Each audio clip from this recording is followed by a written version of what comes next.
Hello? 4.84. Hello? Nice. But did you have any smallmouth? No, I would have. Hello? We're back.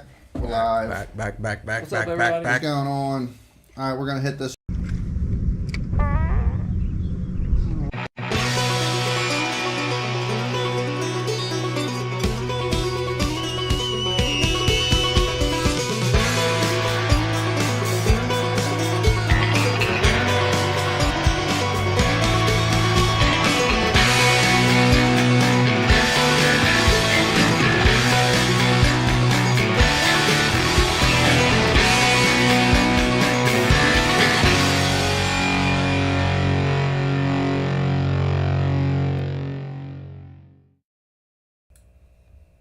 What is up?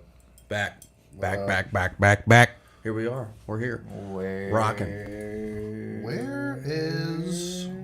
Where's our music thing? They deleted it again. That could have been my fault. I could have been messing with stuff last week because it was just me and Paul. So I will take the shit sandwich. Damn it, Tony. I don't know. I mean, I didn't delete anything. I just hit the little carrot thing. You know what I mean? Such and suchness. Well, I guess we're not getting any music tonight. Yeah, Well, I that's guess we're right. not getting any music. Tony ruined it. That means I can Tony- sing. You guys want me to sing? Wait, it's right here. Please. He found it. See, it wasn't my fault. It was totally your fault. It was Yeah, it could have definitely been. your fault. It happens. Why are you clicking it so many times? He's trying to see how many. It's our rounds per minute, except it's clicks per minute. Because for some reason... When did we become Coors Banquet people? Did that just like happen at some point? Why is this not working? Doesn't want us to have music, dude.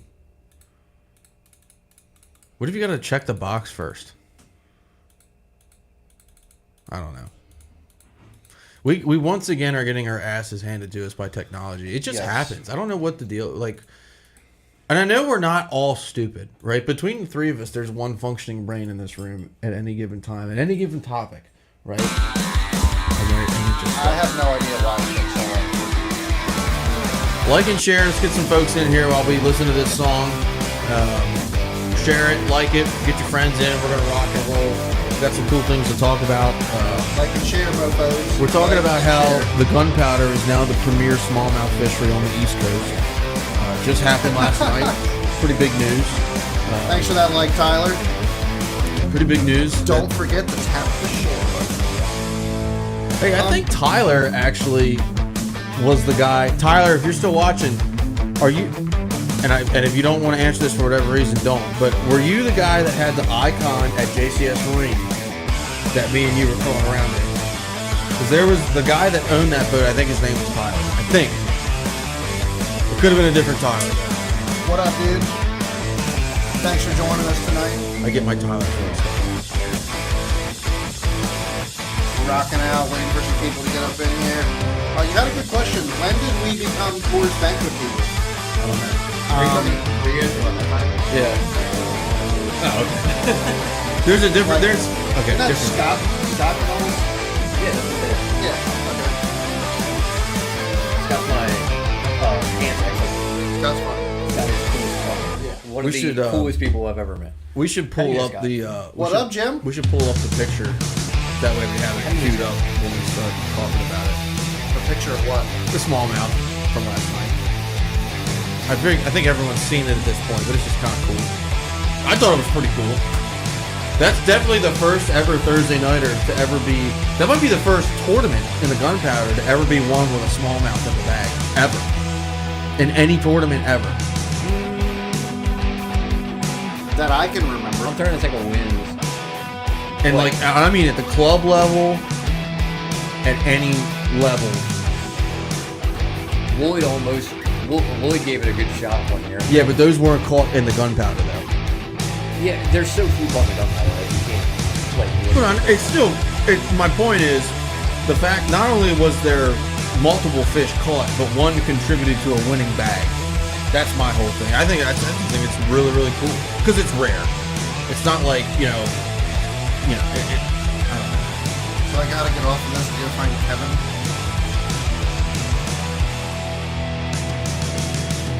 How do you miss Kevin? Pose. Yep, that'll do it. So, and then I think Greg You probably put his know how comment it in is, here too. Yeah, Greg replied to my comment with his comment of the picture. Okay. So, but anyway, Anyways. we're rocking. We're ready to rock. So the big news tonight, and we're gonna not harp on this. I just think it's super cool. I think we all think it's pretty cool. It's definitely pretty cool. I even texted in last night. I don't know if my phone was like being weird or something, but I was like, did Kevin just weigh in an effing smallmouth in the Thursday nighter? And Yeah, win? I responded. It never came through. Really? Yeah, So My phone's been Kevin's doing weird weird stuff lately too. It's really so like for Turning you guys this that 10-year-old Android. yeah, for you guys that are it actually is 5 years old. For you guys, so kind of. But for you guys that are watching that, maybe aren't local or maybe don't follow fishing in this area or you just watch us to bullshit with us. The gunpowder, the river itself is full of smallmouth. The river, the tidal part of the river, it is nearly impossible to find smallmouth. I wouldn't say nearly impossible. Well, if you were It's going very out looking rare. for them, It's but very it's rare. rare, but it's not impossible. But it's extremely rare. I think you have a better chance catching a muskie on Conowingo than you have catching a smallmouth on the gunpowder. Well, yeah, because you can go to the same tree and catch the same muskie every year. I think that fish died because I went there. No, somebody just caught it. Oh, really? Yeah. A muskie? Yeah. In the GP? No. No, in Conowingo. Oh, in Conowingo. Oh. We should be able. Can we pull up? Yeah, somebody called it and claimed it was 50 plus inches. Can we pull up the picture? Can we get the picture that Kevin sent? Because that would be really good to put on here too. Of the pike. That that was was from like 10 years ago. It's still cool though. It's on my phone. I'd have to send it to email. So the picture that we're talking about. So Yeah, somebody caught a pike off the train bridge. a northern pike, not a pickerel, a northern pike off the train bridge in Joppa Town, which is just like what? How does that happen? Pretty neat. I mean, it just shows. What's next? A giant walleye? I don't know. So I was thinking, I don't know if you saw my text message. I wonder if it got flushed down from Loch Raven. The pike? Yeah. That makes sense. It makes a lot of sense. That's really like that would be the only way, I think. Well, Ross I mean, says if you're- after a good heavy rain, catch them up near Days Cove, but they're small. Yeah, Yeah, I guess yeah. like it just like washes them down. Are you talking about smallmouth, I'm assuming. Yeah. So Tom Over saw a pike, took video of a northern pike in Swan Creek Really? last year. That Yeah. makes a little bit more sense than Joppa Town, though, because I do think, although extremely rare, I can see there being a handful and no more than a handful of northern pike in the Susquehanna.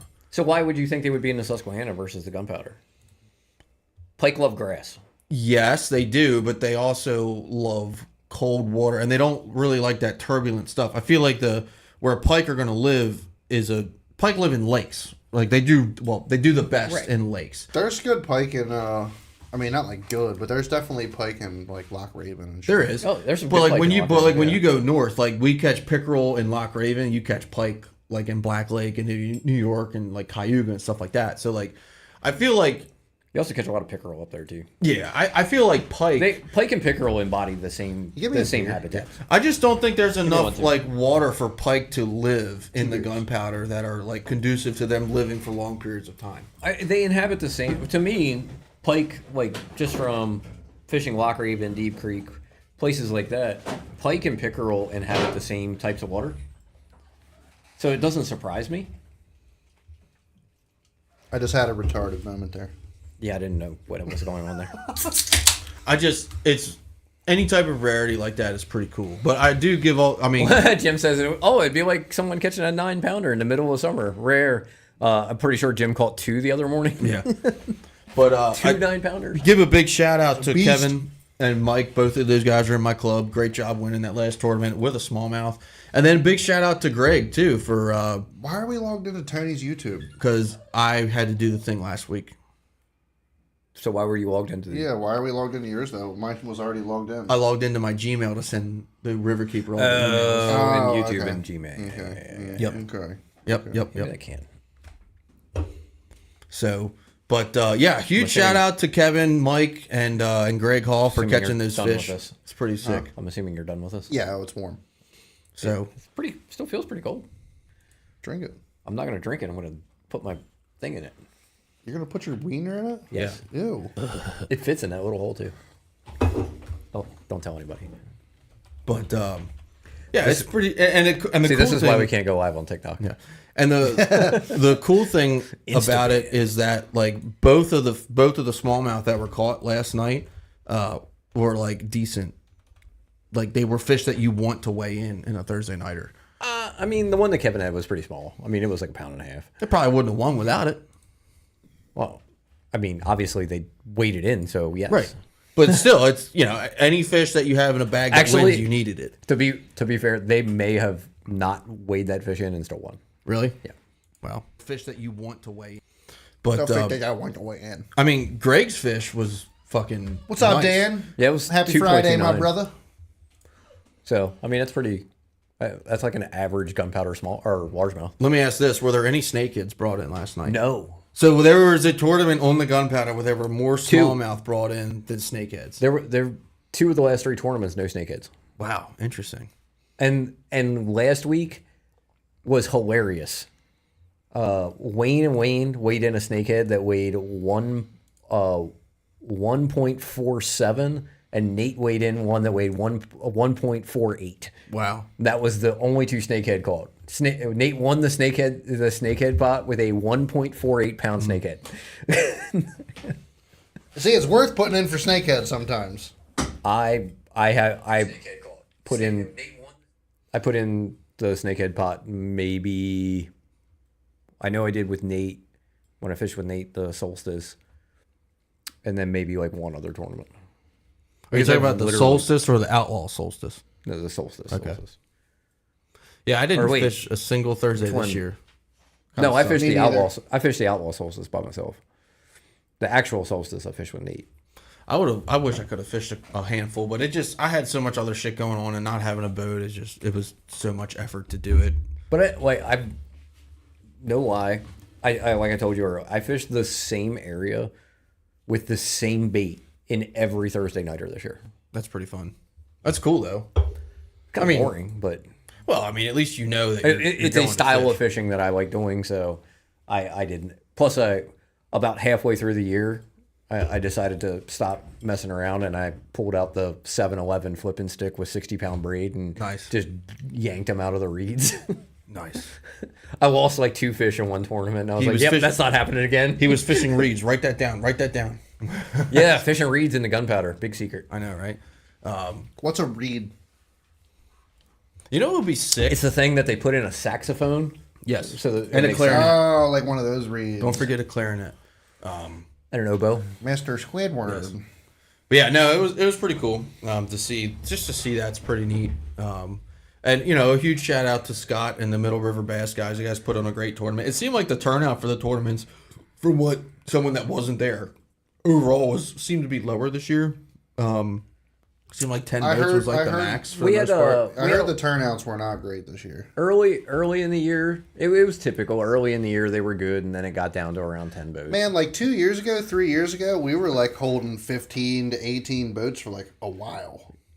And then it's like towards the end it tapered off. But like I think that first tournament getting canceled, It took a lot of put people a hurt out. on it. that didn't help. Yeah.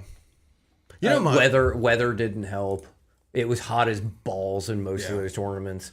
It's always hot as balls for the Thursday nighters. Yeah, but I understand people not coming out.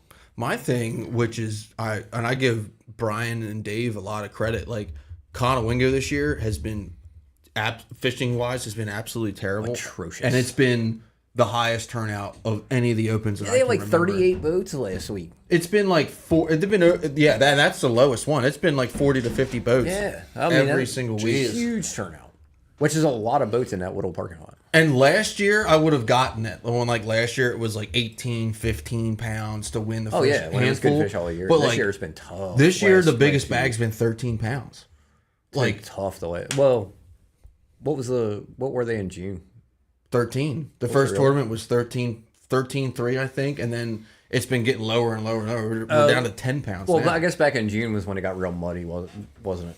It it was stained, but it wasn't like disgusting. I mean, but I know it was at one point it was most real of muddy. most of June was muddy. I will say. Yeah. I have to ask Jim. Jim says he went to South Florida specifically for snakeheads, using snakehead baits on a canal loaded with snakehead. I still ended up catching a 7-pound largemouth. What is a snakehead bait? Because A frog. yeah, I mean, to me, a snakehead bait is pretty much any largemouth bass bait. A chatterbait, a frog, They throw a lot of like a toads. shaky head. I caught them on everything. Like I think they throw for those bullseyes. They throw a lot of toads. Like The bullseyes like, are know, pretty like cool. like moving for like paddle, or right. like top toad type stuff. The first snakehead Now, I ever are caught those was on a Ned bullseyes snakeheads down there? Are those invasive as well? Yeah. Yeah, That's like they're all like Japanese fish. They're like Chinese fish. Asian. Yeah, Asian. I think they're from Thailand or something. Well, so bullseyes might be from Thailand.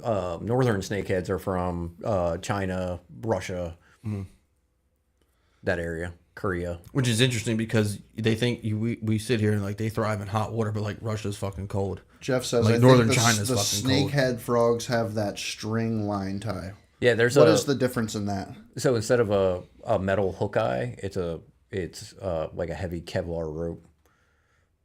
What's the point of that?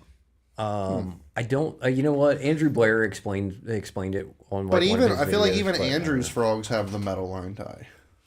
he one of his has the Kevlar rope on it. Yeah. tie. I can't he explained what it was on one of his videos, I think, but I can't remember exactly. Do me a favor, everybody. Hit the like and the share button for us.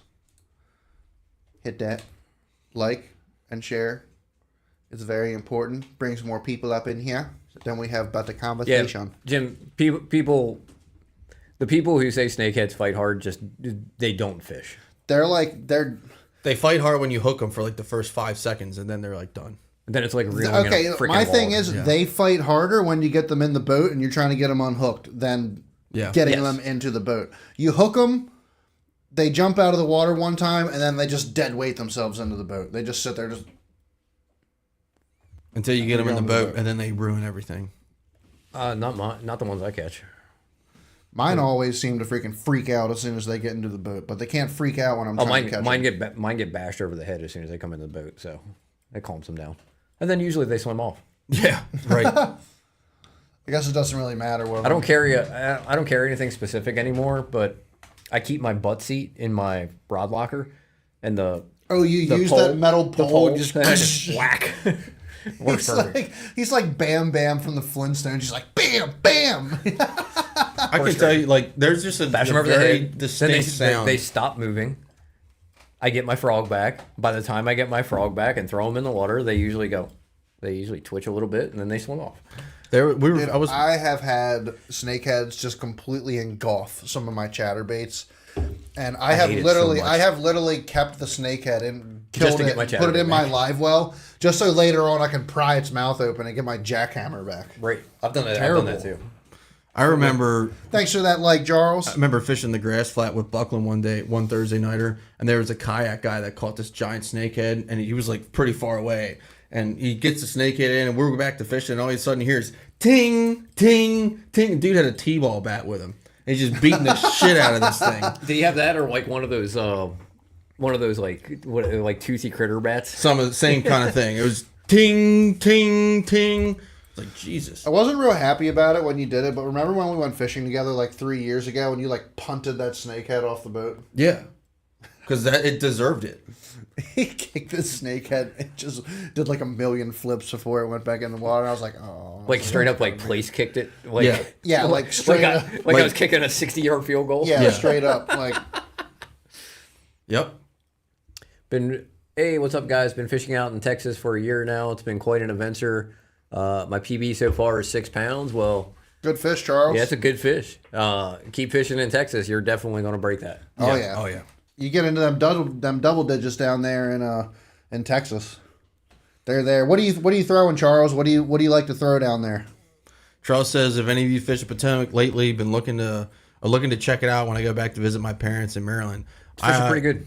I think Kevin fished it recently, and I know our buddy Jeff Whitner fishes it all the time. It's fishing pretty good. Typical Potomac. You know, it's covered in grass. Same old stuff, you know. You know what's funny? Talking about smallmouth. It's a big place to fish. There are It's a big place to fish. There is a core group of guys that will target smallmouth on the Potomac. Like in a tournament, like they will run all the way up, up in past DC and catch them in the rocks and stuff. I love throwing me some big swim baits, buddy. A lot of times they've made that off limits. A lot of tournaments have made it off limits. Why is like that? A certain area. I don't know. Probably because of the stupid DC laws and stuff. Like the BPT when they were there, like they couldn't go above the Woodrow Wilson Bridge. So like they couldn't go like Anacostia and stuff. Yeah, they couldn't go. They couldn't even go to spoils. See, I don't agree with that. I do agree with the whole like. Well, they did it because of, I guess, because of license regulations and stuff. Yeah, well, it's hard to enforce. It's non-reciprocal, and you have to have a DC license, and just blah stupid. blah blah blah blah. And people are dumb, and yeah, it's just dumb. I mean, but whatever. It is what it is, I guess. But yeah, it's but I don't know. We should pull before we change topics. Before we change topics, let's pull up the pictures of the smallmouth just to show everybody. So we're gonna show you guys a couple of the smallmouth that were weighed in last night on the gunpowder, which is pretty cool. Again, we don't see it often, so we're kind of high on the moment right now. But these are the guys that won last night. My buddy Kevin and my buddy Mike, both are in my club, so great job, guys. But yep, caught a smallmouth in the GP. It looks like a 3.5 or a 4 pounder. it's 3.5. Yeah. And then, not to be outdone, Greg Hall brought one in. Let's find Greg. Yeah, just exit out of that. You'll go in the comments. You'll see it. Greg Hall brought one in that was even bigger. Which is, again, not a giant smallmouth by any stretch, but a smallmouth in an area you usually don't see smallmouth. I'm talking about a 2.5 pound smallmouth in the GP. That's 2.29. pretty good. That's a good smallmouth on Conowinga right now. Most of the time when you catch smallmouth, they're only like 8 to 10 inches. Or maybe, if you're lucky, 12 or 13. And skinny. Ross, no, they were fishing out of a bass cat. I don't know which bass cat because they both have bass cats. Mike's. Was it Mike's? Yeah. Still pretty cool though. Pretty neat to see. Yeah. I mean, it's pretty cool. I'm surprised we don't catch more of them. It would be very cool to see more smallmouth be caught in the Thursday nighters or just in the GP in general without having to run all the way up to the 40 bridge. Yeah, you would think that we would get more down here because all of those creeks that come in, like the Little Gunpowder, the Big Gunpowder, the Bird River. I just think it has a lot to do with current. All of those creeks have smallmouth in them. Yeah. And it's not like they have a few. Like, they have some good ones. Like, guys that kayak way up, like, past the bridges and stuff will catch 4 pound smallmouth in the right time of year. I've caught some 3s up near, like, Route 1. I mean, that's pretty far up. That's not in a boat, right? No, just sticking around. I mean, it's pretty neat. Like, it's just I think it's cool because I'm a smallmouth person, right? But like to see it in that area is pretty sick, right? But I mean, smallies love current. I think that's why like there is smallies in there, but I think that's why you don't see as many of them. Like just like out on the flats, like there's smallmouth on the flats. It's super super rare though because the current's just not there. You want to catch more smallmouth, you go up towards the Susquehanna more, where that current is coming down from the Susquehanna. Smallmouth are current dwelling fish. They just are, plain and simple. Well, that's not true. That's not necessarily true though, because you have like a core population of smallmouth on Conowingo that go to the current, and you have a core group that stay in the on the bottom, on the bottom end of that lake in no current. And that and like they live. But there is current. There is current between when they're running water between each dam and whatnot. You could take that a step further. They're not going to look. They're not. You might going not to look see the for current. There's current under the water. No, that current. So there's very little current because the current depends on the dams more so on Holtwood than it does on Conowingo itself. Like there's a little bit of current there, but it's not current for like you would think of for smallmouth. But you could take that a step further and say that there's a core population of smallmouth that live on the flats versus up in the river. I don't think. Yeah, but they don't live on the flats. But There's hang out more, there. more fish in the river than on the flats. Yeah, I think Yeah. you get a group of smallmouth every year that follow the bait into the flats. But then again, I've never been there. But let's look at like the Great Lakes and shit. There's massive smallmouth up there, but is there a lot of current up in the Great Lakes? Like, Depends on which lake you're on. it's a lake. Well, Is it just wind-made current? You know what I mean? Like, no, it's river current because so essentially, like the way the Great Lakes work. So over in like Superior or Huron, whatever the most northwest one is like this much elevation, and then they step down in elevation as you get over to Ontario. So like the water is coming essentially flowing downhill, downhill, downhill. So you get river current so it that comes in constantly and has goes out. flow from just like gravity. Like Erie has a lot of current. Ontario, not that much, but Ontario is big and wide. Erie's a little narrower, so you get a little more current. And Canada would be cool to go up there and do some fishing. There's some good fish up in Canada. I feel like you can just get on some really good smallmouth here in the United States, though, between the Great Lakes and St. Lawrence. in the Susquehanna River. You can go as far south as Pickwick, like Cherokee and stuff. Oh, Like there's Alabama. there's some crazy good smallmouth. Hell, water even down there. Gunnersville has big ones. I mean, they're not as prevalent, but they're. I mean, we're talking like Georgia, it's not smallmouth, but you could go to Flint River in Georgia and catch shoal bass. Similar, not the same fish, but similar. I mean, around here, go to Harrisburg. Yeah. Yep. Go get yourself a guide. Go to You want to catch smallmouth? Go find yourself a guide on the Upper Susquehanna, and you will catch all the smallmouth that you want. We talked about it a couple weeks ago, but even like the Ohio River is starting to kind of come back a little bit. Like the Allegheny River near Pittsburgh, Ohio River is starting to become prevalent or relevant again in terms of smallmouth fishing. I know a spring. couple guys that live, well, in the fall too. I know a couple guys that Two live times up a there. year. Yeah, but I mean, it's like Two times a year. Conowingo. 2 times a year for a week and a half. It's like Conowingo. I mean, at least you know that they're there. You know what I mean? Like you go up there in the spring and the fall, you catch a couple 4 or 5 pounders. It's at least knowledge that like, okay, this place is capable of producing. It's not like Deep Creek. Like I've never even heard of a 5-pound smallmouth on Deep Creek. I've never seen a big smallmouth. I've never seen a smallmouth over like 3.5 pounds out there. Right. So at least knowing that the fishery's capable of it is worth. One of the cool. old timers told me that the smallmouth that were originally stocked in there came out of the Ohio River. That's And why it's a they different strain. That's Like why they just- don't get as big. Yeah. Because there's so much bait out there. Yes, Jason Shea is a good guide up there. Susquehanna Smallmouth Solution. Now what about the Yacht? Because there's bigger smallmouth on the Yacht than on the. Yeah, you can get some big Deep ones Creek. on the. You can get some big ones on the yacht. So those aren't stocked; they're natural then. No, smallmouth are not native to Maryland. They're going to Pennsylvania for smallies. They fish in the Upper Susquehanna, Jim. Yeah, Yeah. for sure. We should do that. There's some big fun. smallmouth in Raystown too. Take like There are one some of those, hammers in like Raystown. real- one of them real big freaking ones. big ass Jet boats. rock yeah. jet boats up there, rock crushers or whatever they You call go in them. like December, you just catch hammers. What are those things called? Rock Rock-proof. proof. Yeah. Yeah. Those boats roll. That would be cool to do, just to go up the river in one of those boats. I just want to catch smallmouth. Yeah. Whenever I see people catch smallmouth on TV, it makes me want to go smallmouth fishing. That's why I went to the lake a couple weeks ago. It was a terrible idea. Yeah, dude, the lake sucks this year. And the funny thing of it is all the smallmouth that me and Miles have caught on the Is lake it this super year muddy? have just not been in good spots. No, it wasn't bad. We're catching our big smallmouth in spots where it's like, holy shit, that thing's brown. It's supposed to be green. Like it's just, it's a weird year. Up there. Scroon. Shroon? Fishing for dollars. What's up, my dude? What's up, man? Good to see you. That's money, dude. Yeah, How's the boat running fishing for dollars? You just got a wrap and shit on it, I heard. I need to make a trip. I need to catch a smallmouth. You know what? I'm going to Deep Creek and Oh, Canada. Oh, Canada. Hey, so are you not going up to or you are going up to the Mississippi, right? Later? Okay. You just did no practice for reasons. I'm not. Yeah, I just had other stuff going on. Couldn't make it.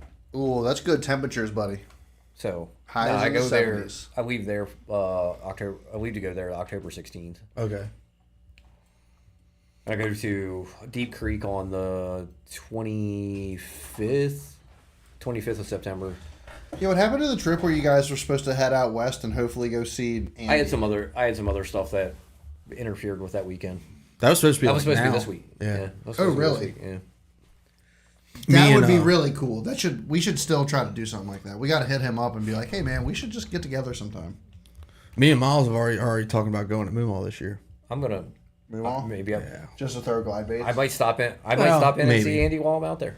Isn't that where you went with your boys the other year?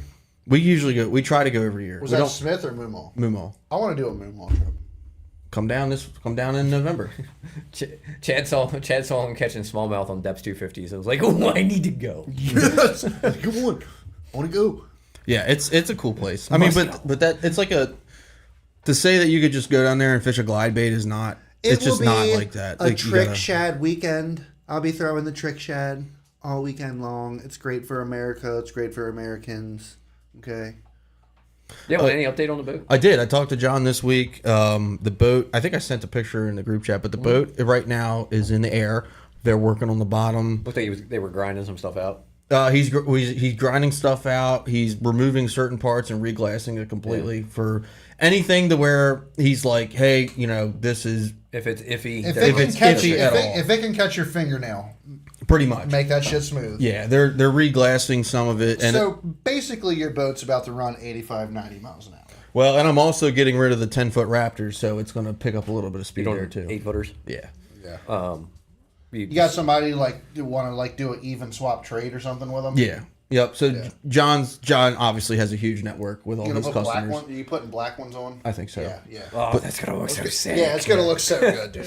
But yeah, I mean the 10s are great, and I like the 10s, but I don't. The 10s were. I bought the 10s for the Ranger because I knew I wasn't getting spot lock trolling motor on the Ranger, so it made sense. But now that I have spot lock, it's like, well, the 8s. Like are, if you're in 10-foot water, you just use. exactly. So it's like. So, question, and I don't know if John's watching. He normally would say hello if he is, but what are they doing to reinforce the trolling motor up there? Like, are they just are they plating on? Like, they're gonna put a plate on? Like, how are we gonna do So that? the Because I know last- there was flex in the fiberglass, but even all these new boats, even like your Skeeter, probably has some type of flex in the fiberglass. Mine with these doesn't. heavier trolling motors. My glass doesn't flex at all, like hardly at all. So I was talking to John, and he's built obviously a number of champions, and he said that a lot of the guys that are running the Quest and even the Move are seeing flex in the fiberglass with some of the older boats. So what I already have the wedge, so that's going to stay on there. They're not set up for 112-pound trolling motors. Especially a bullet, it's so small, so Well, light. it's not. It's more just the amount of torque that they have. Yeah, and the weight too. The weight matters. But basically, what we're going to do, If they're having the same issue with the Move, then the weight doesn't matter. Ooh. The Move weighs 47 pounds. I have so many questions, but finish So- this with the trolling motor. I think what the plan is he's going to take some of the old glass out because from so many years of putting a trolling motor on there, Gromster, what's up, buddy? and all that. Cheers, and all, like, baby. the tension of the bolts and everything, it's kind of pressed in some of the interior fiberglass. So we're going to get rid of that, reglass it, put some reinforcement underneath to make it thicker, and run longer bolts so it's got more overall just structure there. And he's probably going to put a metal plate. So metal plate, glass, glass it in, and then put the trolling motor back on. My Champion 187 had a metal plate In the inside, factory. Yeah. When I put the Ultrex on, I had to re-drill. I had to drill new holes. and you're drilling, you're like, what the fuck? Why Or is it- actually, no, I'm sorry. When I put the Fortrex on, because I Are got Fortrex you first. keeping the XB? No. Gone. XP's gone. It's gone. It's gone. Well, I mean, I don't know what John's going to do with it, but so we had that conversation as well, and he was like, "Look, I can probably get it running, and that's probably, it's not definite. Am I confident that you won't have problems due to it being submerged? No. You already had problems with it. Right. So I think that because of the way it was, now to be fair, Propeller Dynamics got that shit right, but because it's already old, it's already had issues, and it was underwater, he was basically like, look, let me get you a Pro XS 2-stroke. So we found one that's got like 100 hours. It's a 2010 250 Pro XS 2-stroke. He's like, it's not going to cost you anything. It's some guy traded it in for a 4-stroke. It literally has 100 running hours on it. God, I still totally wish you were putting a 254 stroke on there. I would if it, but the problem is I'm already working on the fixed budget. We're already on the fixed budget from insurance, so it's like, for me to not pay anything additional, it makes sense to just go with that. Yeah. So I feel like we need to get an update from Riverboat Rob. We do need an update for Rob. You want a link, buddy? We'll send you a link. So bottom's getting fixed, getting a new motor put on it. A lot of the the black box is toast, which I figured it would be because it was underwater. Yeah, and they're not. There's no like water. Right. On those. It sounds like, and I didn't ask like, does this work? Does this work? Does this work? It sounds like most of the other stuff, it for the most part works with minimal issues. So I think we're going to be able to keep a lot of that. Still fucked up. I think he's talking about Rob's boat. No, I think Rob's trailer is solid now. Your trailer had the Bullet. Yeah. Trailer was always been perfectly fine. I thought the brake caliber fell off or something. Rob, I just sent you a link on your Facebook, bud. Oh God.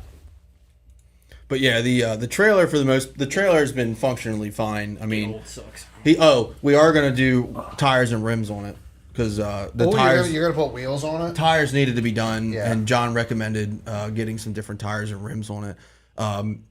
Now, I will say, everyone swears by the Goodyear Endurance tires, and No, they don't. They fucking suck. the Endurances. Okay, well, what up, Jason?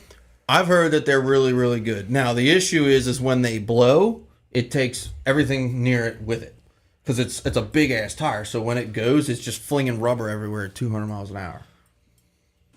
Which I will say is true, because when I blew that tire on my Ranger, it didn't destroy the fender, but it damaged it pretty good. I was only doing 20 miles an hour when that thing went. If I'd have been doing 60, it probably would have taken the fender with it.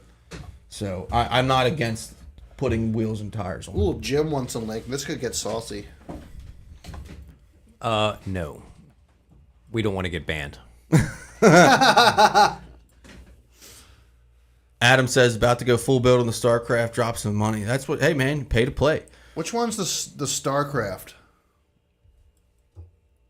Is that your jet boat? No, that's a tracker. Yeah, that is a tracker. Rob, your overhead light is super bright. It looks like you have a halo. Yes. Yeah. He's in the shed. Oh, there we go. That's a little better. All right, let's pull in Rob. Yeah, I'm out back in the little Look, he's got a hideout. little candle lit back there. Yeah, the honeycomb hideout, dude. I call it the crab shack. I'm in the crab shack, dude. So before we get super into it, Jim's saying he wants a link. So I think maybe after Rob's wrapped up, we send Jim a link. We got to pull Jim in. Jim's been with us forever. I'm down to pull Jim in. Jim, we're gonna pull you in once we're good with Rob. You want to do it now? Oh, why not? All right, let's do it. All right. The more the merrier. This is going to be. That's what they told me in the Boy Scouts. The more the merrier. Right.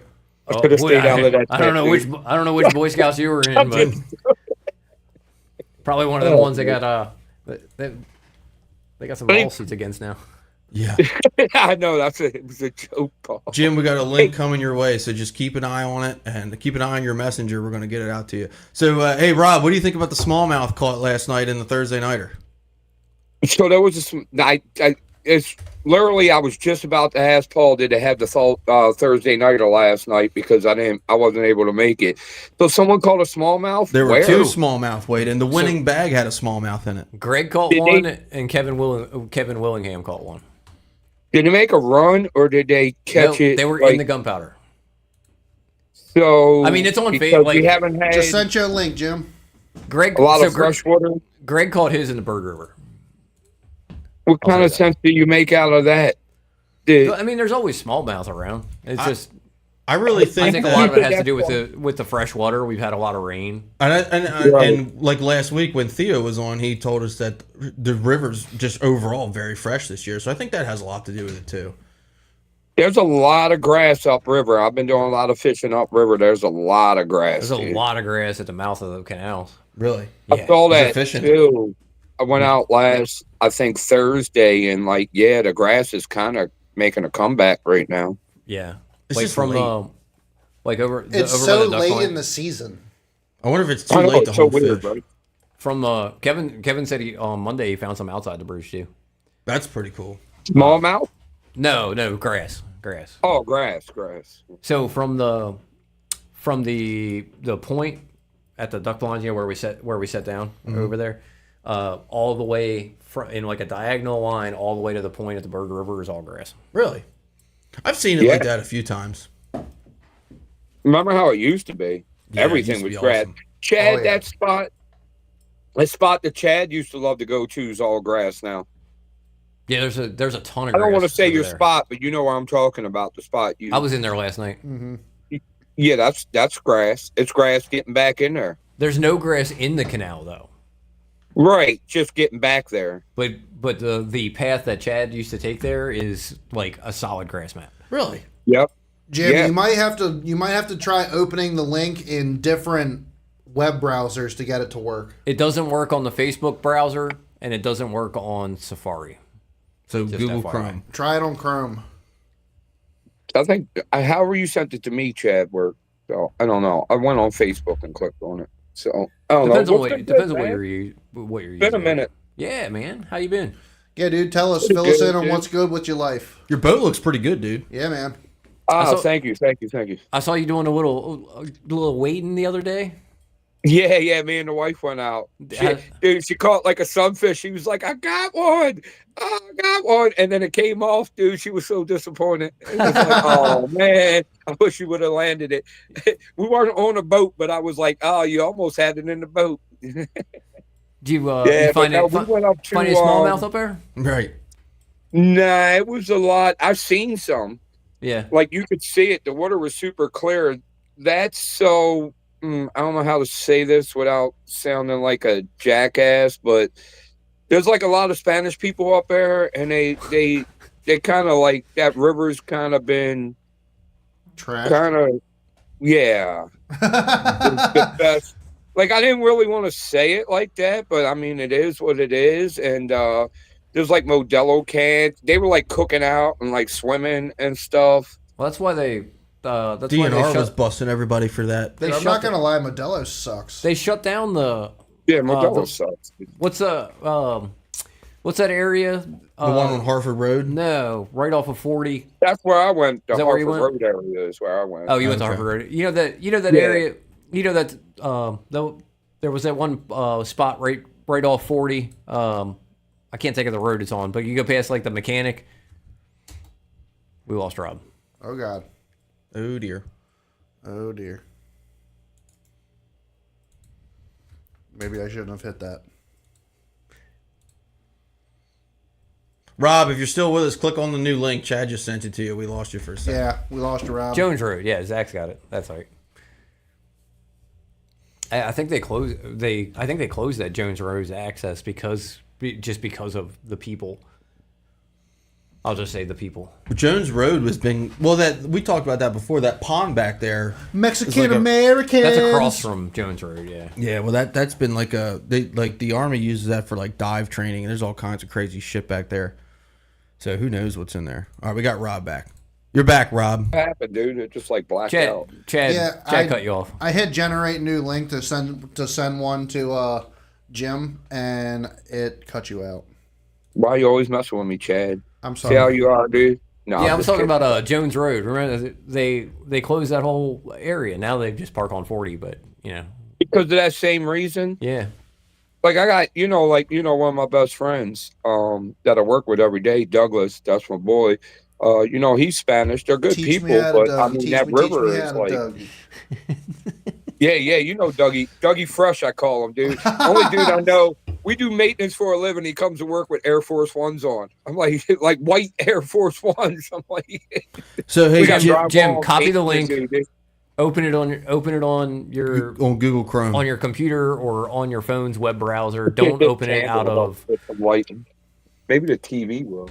don't open it out of Facebook Facebook. Messenger. Yeah, copy the link, open it in Google Chrome or something different other than Something Facebook. other than Facebook. So it works. never It works on differently Facebook for me. different people.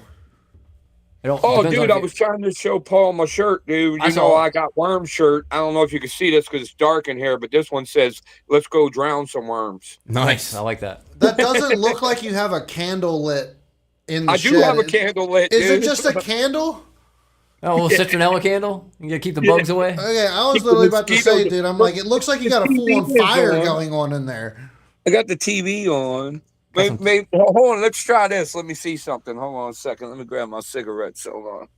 I need So- my Jim, are you trying to I'm in open it in Brad's Facebook with Messenger? cigarettes. How's that? Is that better?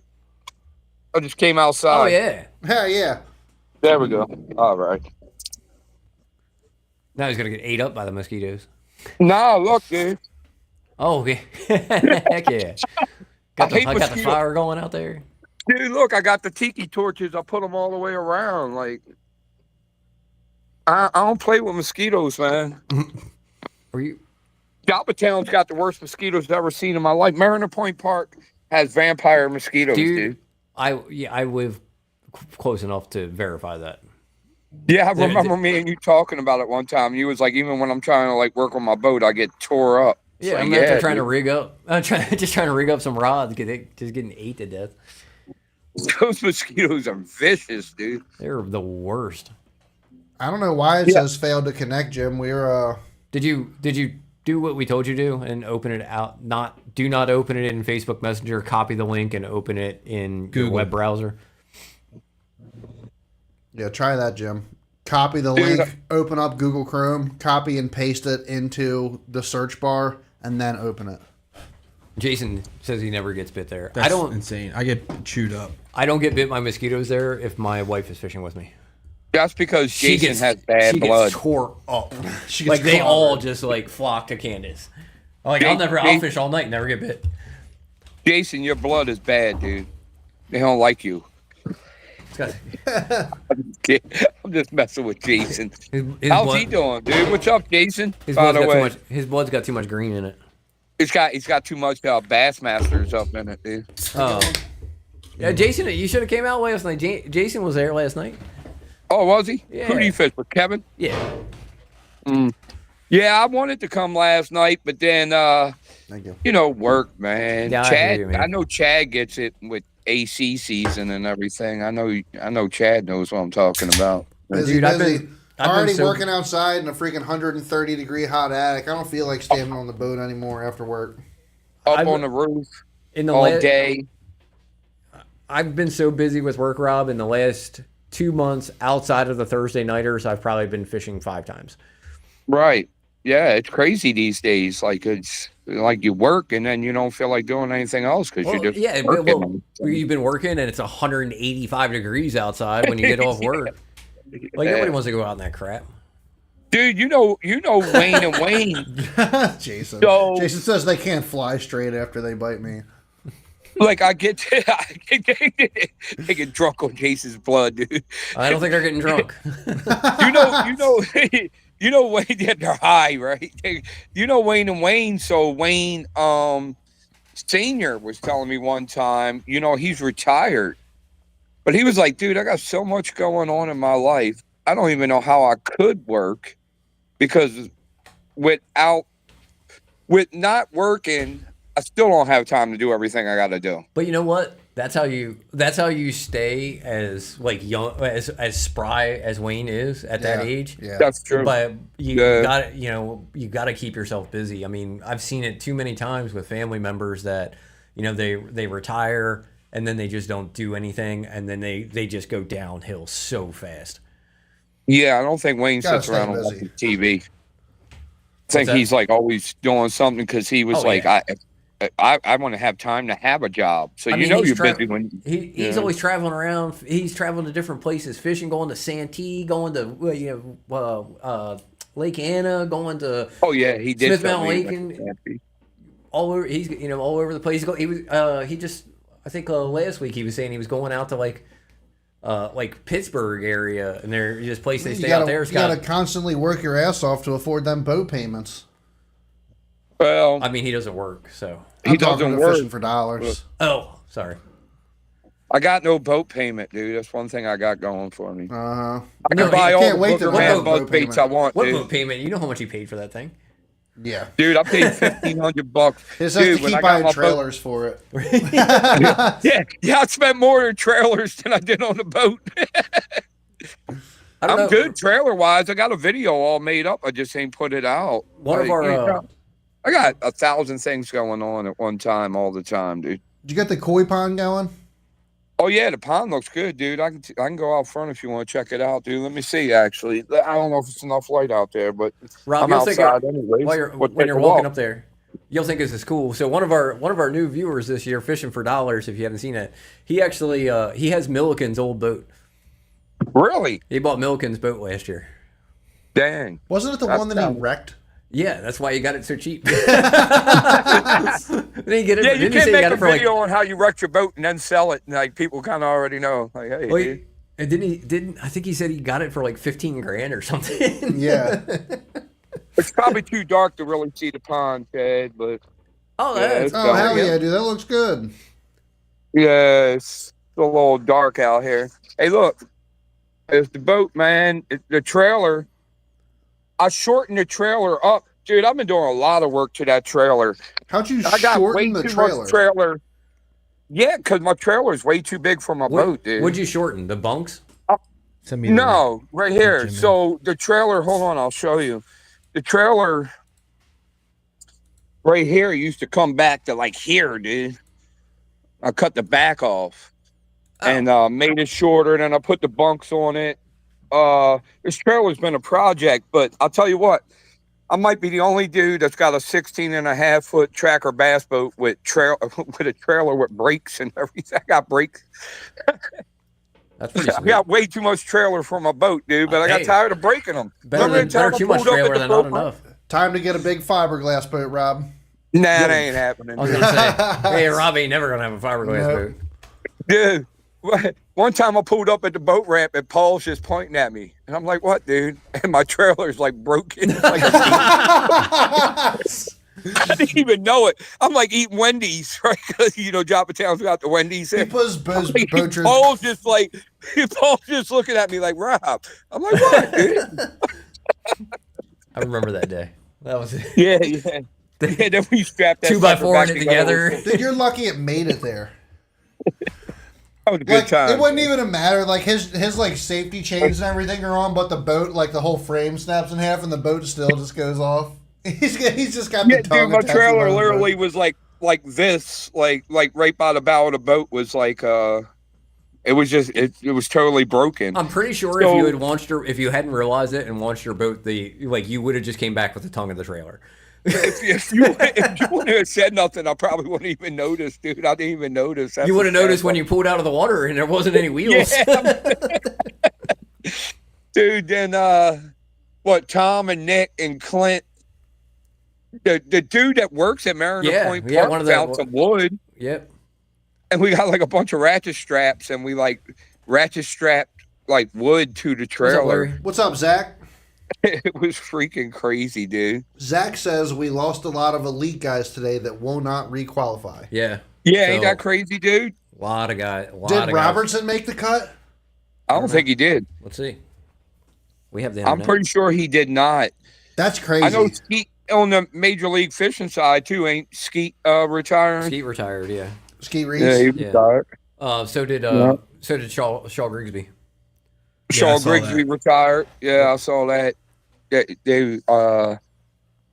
dude, I was watching one thing one time. They was like, "What do you think Shaw Grigsby's mustache smells like?" Somebody was like, "Beef and cheese."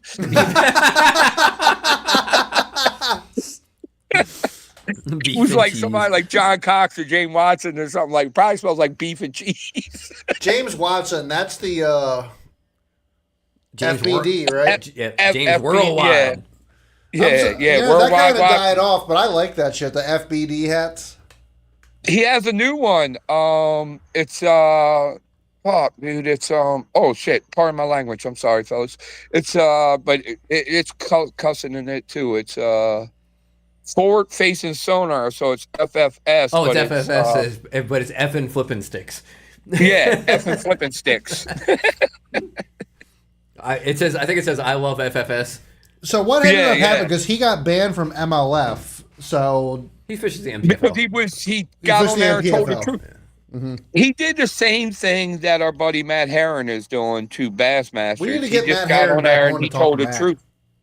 Yeah, we need to get back up with Matt. But all James Watson really did was tell the truth. Yeah, I think the biggest difference is, You know, like Really, Mike Iconelli didn't requalify. you know, Oh, Matt, there we go. I think Matt- Jim is What's up, in. Jim? There he is. you know, Matt quit.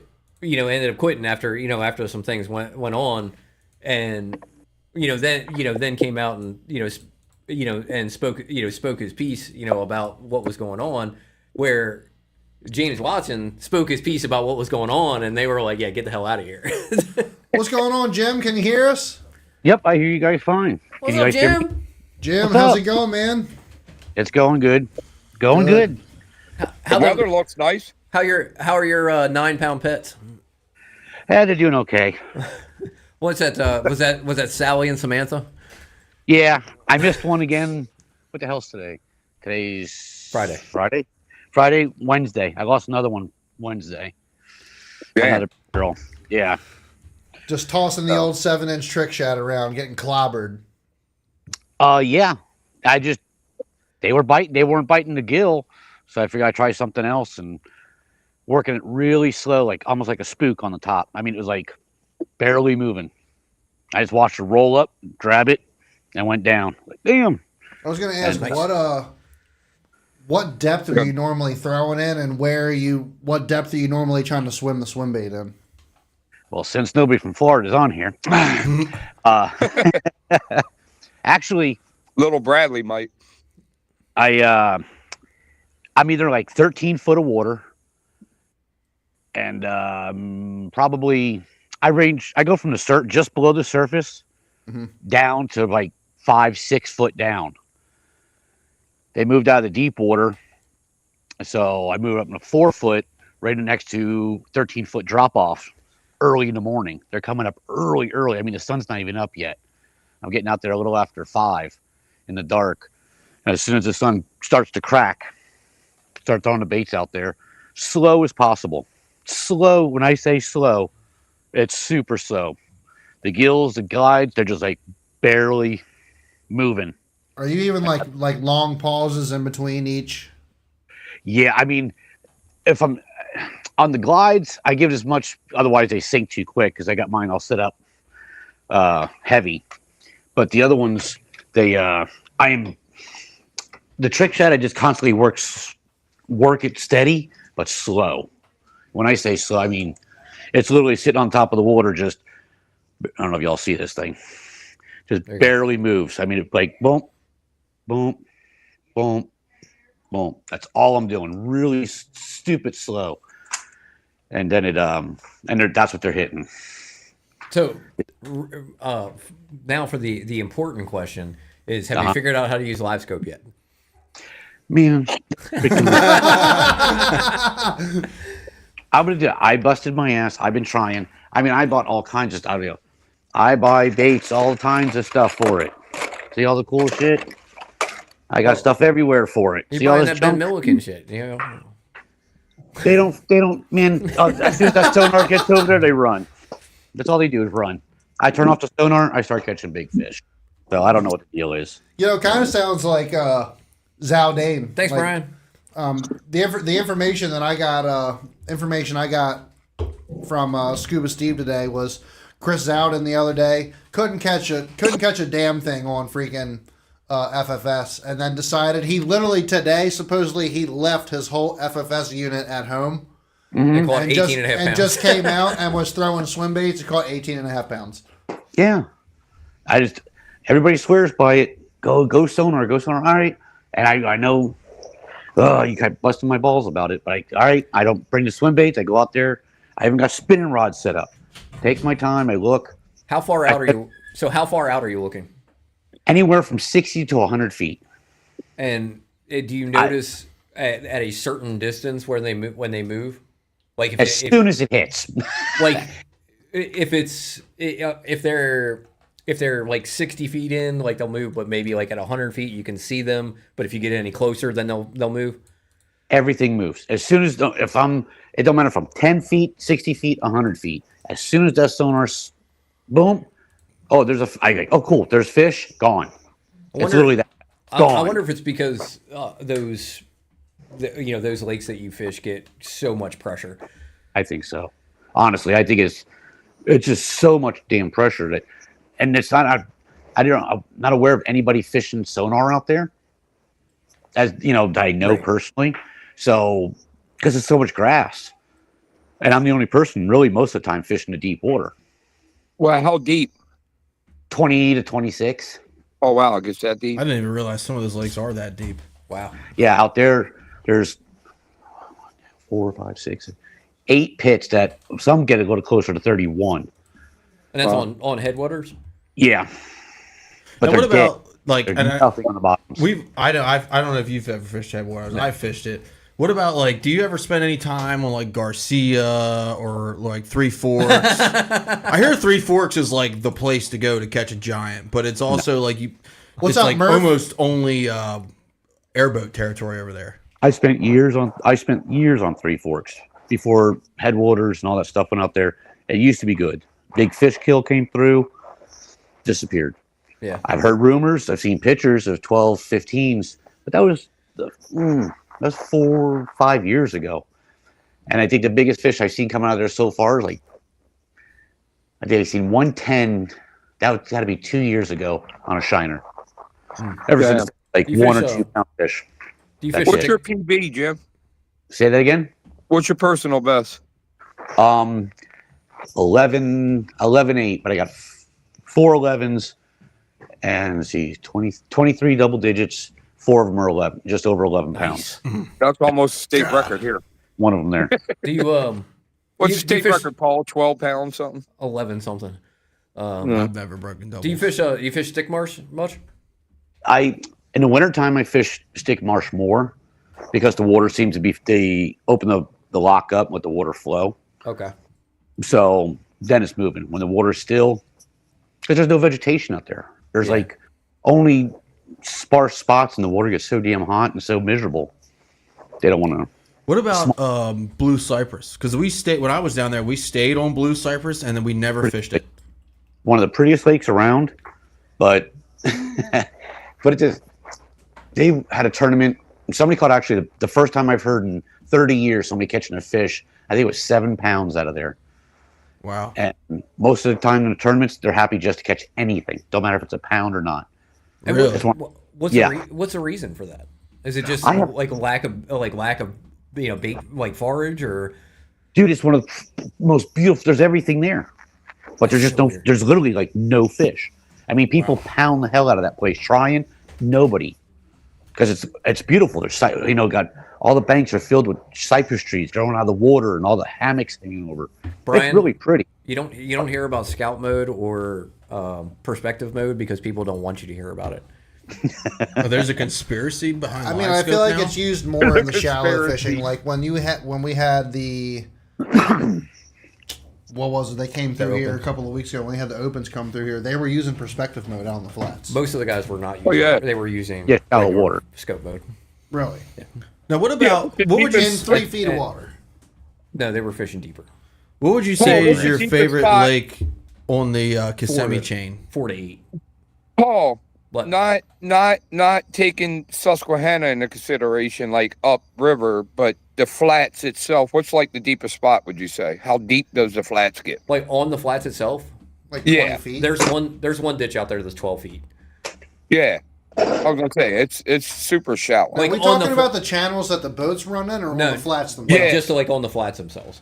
There's Really? a just the there's flats, a ditch not- out there that's 12 foot yeah, not that's where the I back caught 22 channel, pounds not out none of of it. that. in that TBF tournament. I have no idea where any of the ditches is out on the flats. I haven't put in enough time to find Now, them. some of the ditches Well, you out know there, the back channel. some of the ditches out there are 3 feet deep. Some of the ditches are 8 to 12 foot deep. Right. It's just a matter of knowing which ditches But are, dude, and it's not a like difference in depth of a foot can make a massive difference out there on the flats. What you're fishing. Especially, Yeah. depending on the tide. yeah. Well, that's why it gets so hard on a high tide out there because they just spread out. It's 10,000 acres of grass. Hate a high tide, dude. It's 10,000 acres of grass that all looks the same. Right. It's- And when you get Yeah. and when you get high tide, it raises the water and they just spread out through the grass. Right. So let me ask When you. the lot of water the comes pros- down, they just suck into those ditches. So Jim, do you use any of the Mike Bucca swim bait rods from Dobbins? Pretty sure all of them. There you go. I think that's a yes. He's the one that Yeah, told I us they was were on thinking sale. about buying one. Luca's a good dude, man. Are they still on sale? You could. Somebody actually just said, Weren't they on Amazon for like $120 or something? yeah. Really? Said like last week or somebody said if you keep digging around. I just bought what did I buy? 3 of them not that long ago. With shipping and everything, it was $140 For 3 of them? Or each? Oh no, each. Okay. They were That's $140. Because I'm about to have some swim bait Hold rods. on, like, I'm about to buy 6. Right. No, I had to think about it because I bought them Jordan whatever Blast or Oh, I yeah, them. forgot that Jim is Yeah. friends with Buka. How is Mike doing? He's doing How's good. Mike? Doing Good. I Yeah, gotta hit him up. I haven't talked to him in a while. I gotta hit him up. I was going to show Chad something. Said no, he likes them big baits, and I just had Oh one. yeah, Chad loves them. anything big. I love it. I got all these all full of them. Chad is about to. Never mind. Chad just got a boner. His head's gonna explode. Boner. Oh, and all these up here. No, I have. It's all Buka baits. Oh, here it is. It's all trick shads and Was that all? Is that all? Chick Bullshit. shads and bull shads? Is that Where's it? it? Oh, Oh. that Wow, is- look at that. Wow. that's Is a. that like a 9-inch bullshad gill? Yeah, it's actually huge, huge figure. Yeah, that's that's the keeper in a Thursday nighter here. 11 inches, 11 inches. Wow. and it weighs like. Should I think that one's like 8.5 ounces or something? Jesus. It's Have huge. you caught on it? No, no. I gotta tune it down to play with it. It's heavy. It's super heavy to throw. Yeah, what kind of gear would you throw that on? An 8.5 ounce bait? I've got Extra heavy swim bait rod. 905s, 907s, the Dot Champion XPs. I got a couple of the 907s. That's a hammer of a rod. Yeah. Does that even fit in your rod locker? No. I was gonna say I don't think that would fit in like most boats. No, not Yeah, not in barely the fits not in the my track. The 907, that's 9 foot. 9'7" power, yeah. 7 Yeah. power, There's like a saltwater reel on there, probably, or like No. Like- I'm not. Probably just I'm a very 300 ignorant. series. yeah, Uh-huh. I used 300s and I just see I got. I think I'll see them. Yeah. There you go. Scorpion 300s, 200s, Tula 300s, and Beast 40s, which are 400 series, really. How do you like your Tatulas compared to, like, say, the Revo Beast or... See, those Revo Beasts. I've had those going on 3 years, and I've only broke one. I stripped the gears out of it, and they've been endless. They've been perfect. I love them. Wish I could buy them. They don't make them anymore. Abu Garcia doesn't make the Revo Beast anymore. The 40s. Trying to find those they're almost impossible to find, especially in the left hand. In a 7.3, I can get them in a 5.8 and a 5.4 and a 6.3 or some shit. You got those wrong-handed reels. Yeah. Long-handed reels. Dude, tell me about it. I got boxes and boxes and boxes, and I got reels sitting everywhere. I don't know if y'all see They all say that. Tons. you know they say it's better to be able to use both. And you thought I do. and you thought I had a lot of crap. Yeah. Jim's got a lot of stuff. Paul, you I'm probably know a this. left-handed reel guy myself, though. There's nothing wrong with throwing left-handed reels. Honestly, we even go back to the llama. What's his name? Seth Fighter. Seth Fighter. He likes throwing yeah, left-handed Seth reels. He's like, why are guys throwing right-handed reels? Why are we swapping hands all the time? We can just cast and Right. reel, cast and So, reel, cast and reel. Here's They say it's It's better because to it's be what they're versatile. used to. Because Be able to use left-handed both. reels only became popular Yeah, 10 maybe years 10 ago. years ago. So here's the thing: like if you've thrown a right hand reel your entire life, like just go out and try reeling, or Left. like if you're left-handed, go try reeling with a right-handed reel. Right. It feels like you feel retarded. I do. I feel terrible. If I have a right-handed reel and I cast with my right hand and then swap to my left and I start reeling with my right, like, dude, my left. It's like trying to That's jerk how I off. feel. It's like trying to jerk off with your left hand, dude. That's how I It's feel not- that's how I feel with the left-handed reel. Yeah. I feel the But same way. they say you can train yourself to So in like skateboarding, there was like they call it switch stance, where Yeah. you stand on the opposite side of the board. You stand That's- goofy footed when you're not goofy footed, and you train yourself to be able to skate both ways because you could do a lot more and you could do everything switch. Well, here you And they say you could train yourself I'm sure I right could. or left hand. But I It have, just takes a little time. It's awkward at first. but I got 35 right-handed reels. You know Like, what's weird, Right, though? right. I'm How not is gonna it replace that- them all. How is it that with like a Good point. right-handed bait caster feels natural, but It's like then you pick 7. up a spinning rod and you crank with the left hand? Yeah, I was just Like, gonna how say is that a thing? Like, I do. it just I reel spinning rod with my left hand. yeah, me too. I crank with no the issue. right Well, hand. there's a and reel- lot of spinning reels are actually you can swap the handles to Yeah. different sides. yeah. But You don't I have to keep started them on out one with that. side. But that feels weird, reeling the spinning rod with the other hand.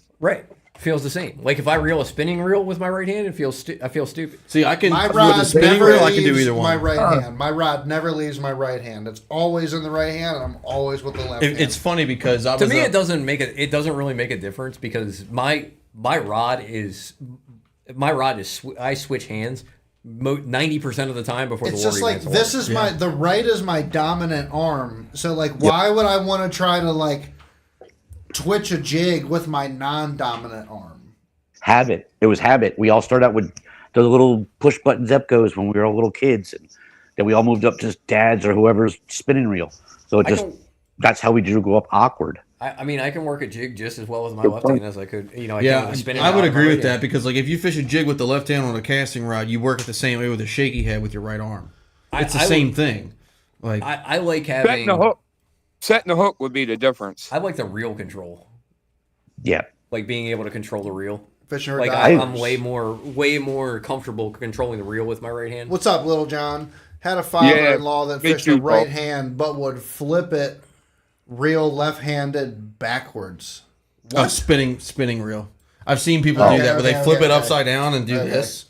It's crazy. Yeah, It's crazy, dude. yeah. One of the Google Squad members had a video where he's reeling like a spinning reel that way, like way back in the day. Dude, it's like he don't even know how to hold a spinning wheel would- reel the right way. I think with Good comment, Yeah, Trinidad. like, like with what you're saying with flipping, like I totally understand that work in the bait, but when I'm reeling like a chatterbait, like I do so many movements with the reel that like it's easier for me to do those fine movements with the reel as far as like starting and stopping real quick Yeah. with my right hand versus my left hand, my dominant It took- hand versus my left hand. I threw so many chatterbaits for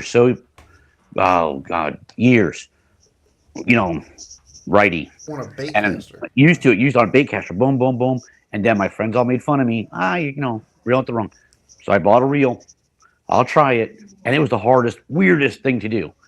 So I set myself, you know what, in the morning, I'm going to throw top water on a lefty. Because that's what I start out first thing in the morning. And I struggling. I did it, but it felt awkward. And then just out of the blue, I turned my feet different direction. It snapped that quick. I would still keep my feet if I was casting use my right hand. But turn my body, like, man, this is awkward as hell. And it sounds stupid. Like, how do you not? But you're so used to it I'm That's all 53 years muscle old. memory, you know? Yeah. So I've been doing it the same way for my whole life. And it was literally just turn my body this way. And it instantly stepped in. Everything was comfortable. It's just as comfortable now as it was my right hand. I'm just so used to it that like I'm 41. I don't want to change. So I have a good story about that. I was fishing with Kevin Willingham out on the flats one day, and 30 years of fishing, I ain't changing now. So- Cheers, boys. So Kevin's like, "Hey man, you want to play with one of my NRX pluses?" And I'm like, "Yeah, I want to play with the NRX plus."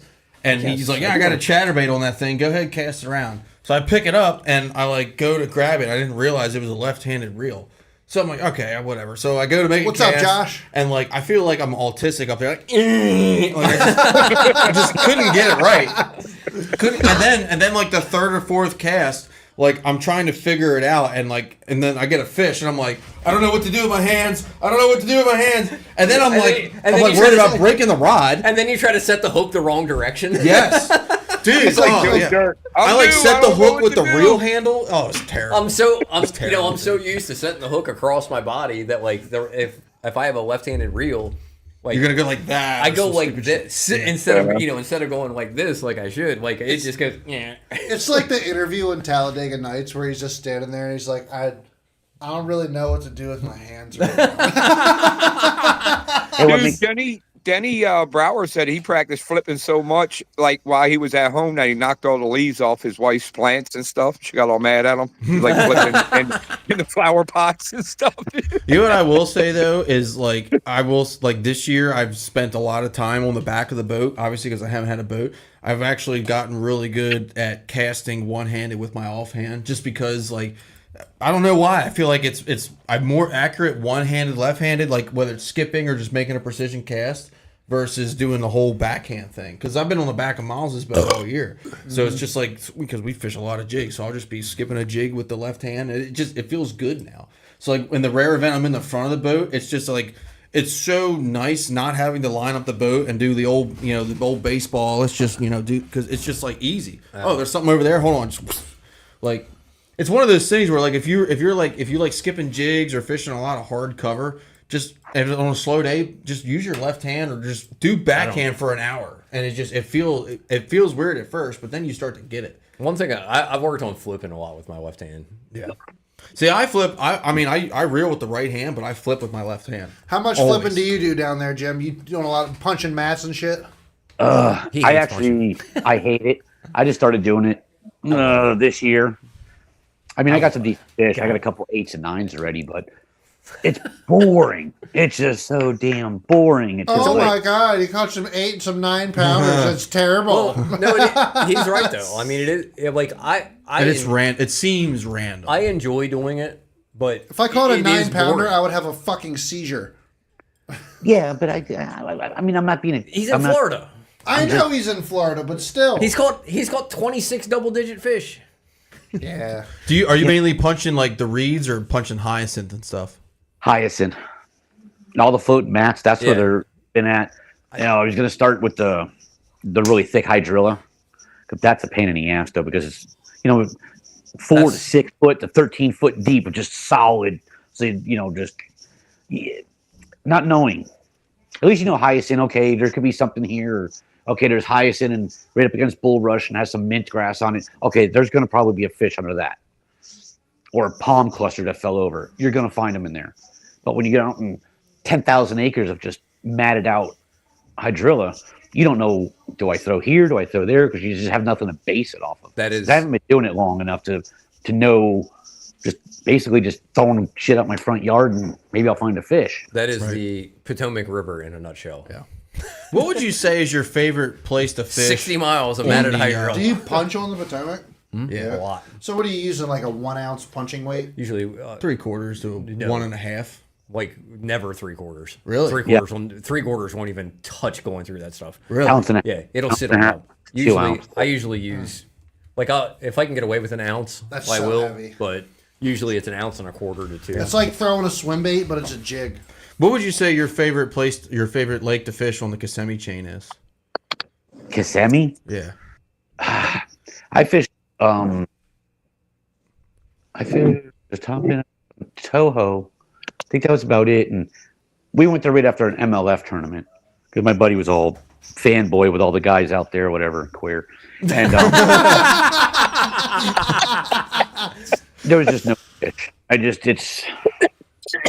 We fished when I was there a couple years ago. We launched out of Camp Mac. We fished Toho, and then there's one lake like in between Toho and like Camp Mac, and it's very small. I can't remember what the name of it is. Cypress, which we caught a lot of fish in Cypress, and then we fished Tiger Lake, and like getting into Tiger Lake is like a whole ass event. Because it has like this really narrow canal and it's like a foot deep and you have to run on plane to get through. Tiger tail. Oh, was that when you were there with Jeff? Yeah. It was pretty cool, dude. Getting through it was cool, but he overheated his motor like 4 times. Tony, did you get back to where you were trying to get back to that we talked about without saying too much? We never got a chainsaw, but we're going to. Me and Miles already coordinated it. Next time we go out, there will be a chainsaw on the boat. I did see that tree that you were talking about. Yeah, you're right. It's going to take a few hours. Yeah. Oh yeah. It's not just like, hey, let's take a few hours to chainsaw it. Yeah. It's going to take a Wait, you're chainsaw. talking about the one that you wanted us to cut up? Yeah. Yeah. It's going to be a couple hours of chainsaw, and it's going to be. That tree is this big around. It's a hammer. Motherfucker, you told me the tree was like 9 inches wide I'll or buy a some shit. chainsaw tomorrow, dude. No, Let's go do it that's tomorrow, dude. That is. I'm in. I went up and looked at. That's a big tree. Yeah. Look, I Rob will is go to in. Home Depot in the morning, dude. Let's do it. It's dude. I mean, okay. For real. It's I'll probably give you the chainsaw before I leave. You can take it. it's twice the girth of a telephone pole. So it's Let's not do like it, dude. uncuttable, but it's big. That's The a root- big tree. Yeah. The root ball is 4 feet wide.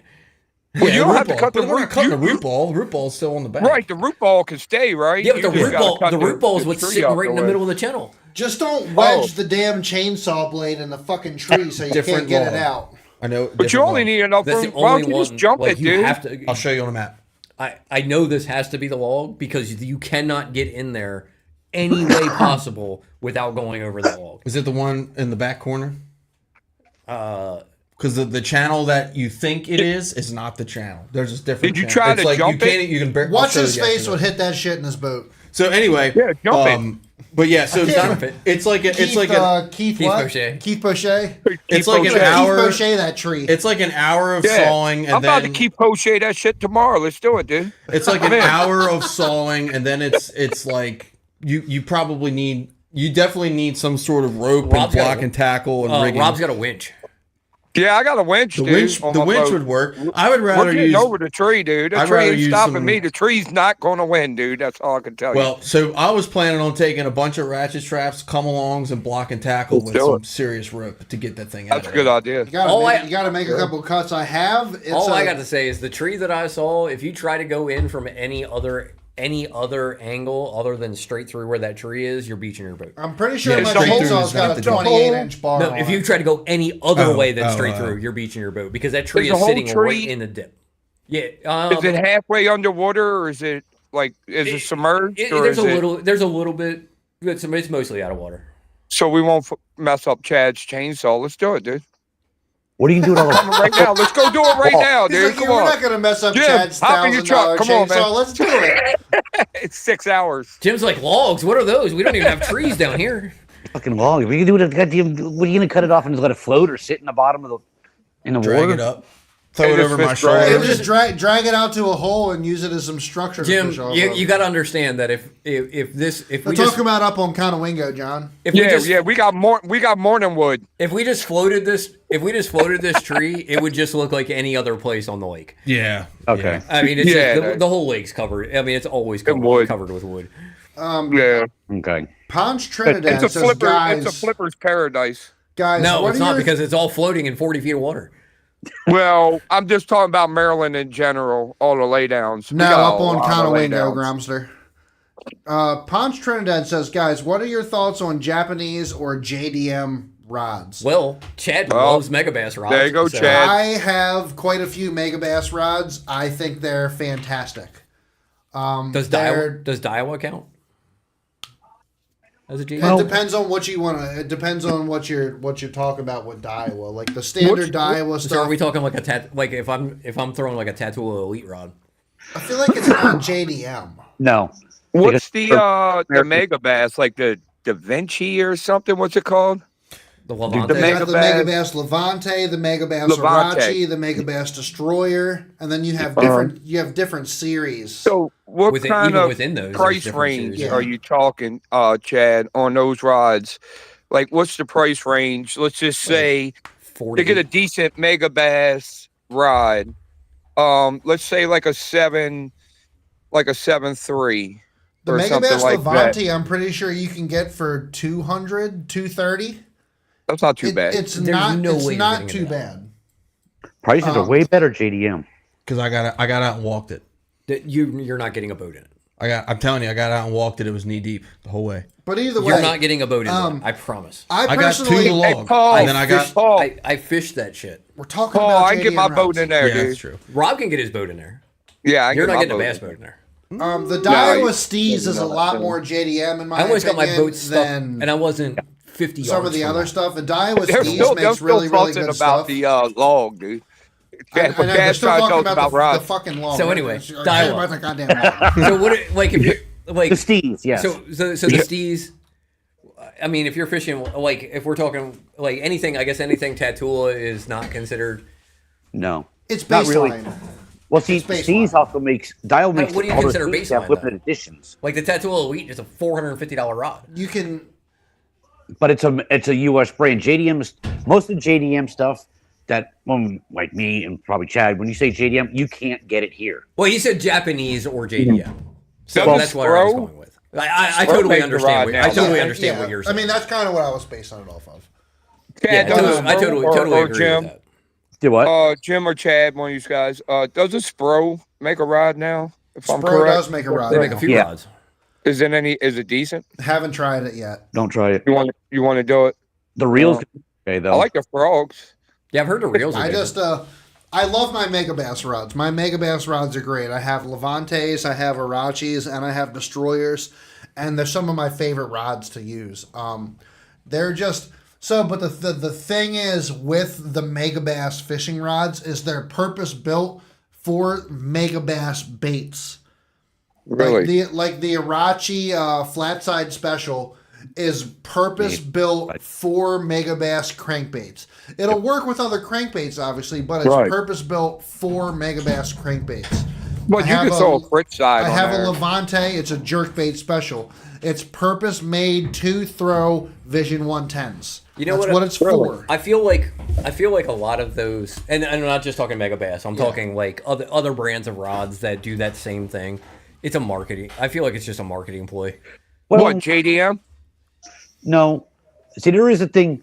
I was just reading something about this earlier. When it comes, especially with swim baits, I know I hate to always go back to that, but are specific rods that work best with you and that particular bait, and I think that's why they do it.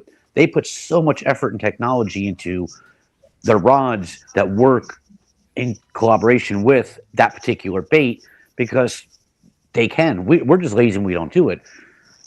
I know it sounds weird, But I feel like it does make a difference, though. Getting the right rod for each particular bait. That's why I carry 6 swim bait rods on my boat. But Each not one only has do you a need the line. right, especially when you get down into like crankbait rods, jig rods, Yeah. so, like you have to have the right reel too.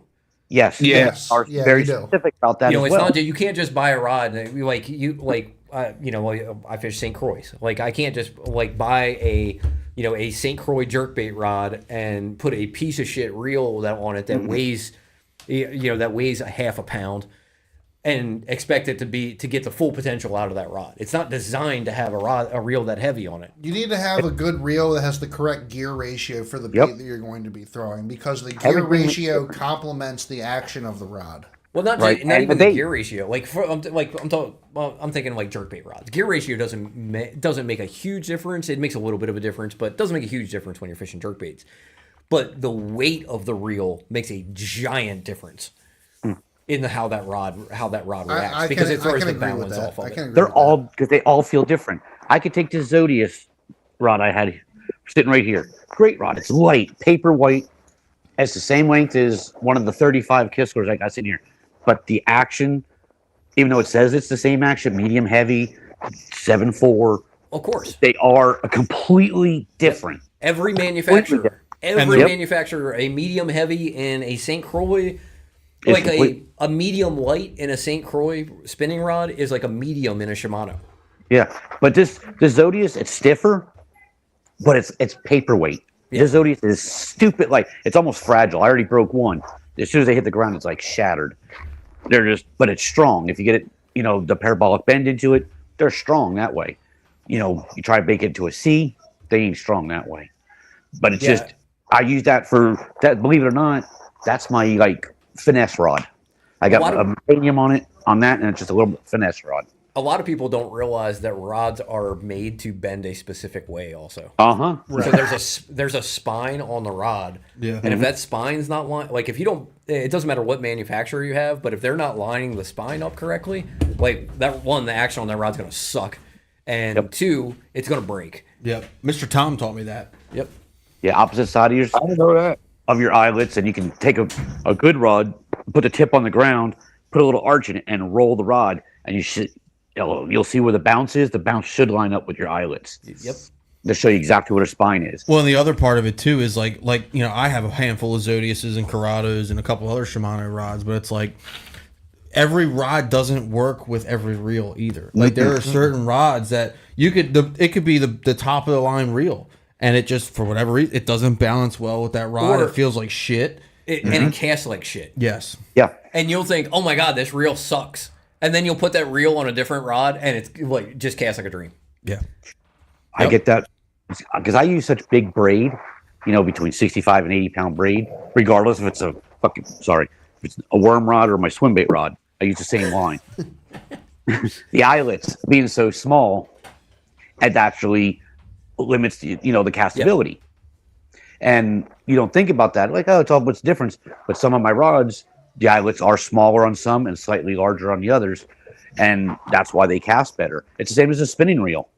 People don't realize that when you put a spinning reel on a rod, you have to match that where the line comes out of that spinning reel to that first eye. You don't want to have it at a harsh angle. You want to line up almost as straight as possible. Yep. Oh, I like this rod. I like this reel. It's not going to cast for shit. No matter how big your eyes are or small, if it's got to make a 45-degree angle up to that eyelet before it can shoot out, you're going to get distance out of it. And the casting rods are the same thing with the braid. There's you go so too many. big, There's so many factors, and when you get into like one thing I never realized about spinning rods is how much better a higher end spinning rod casts.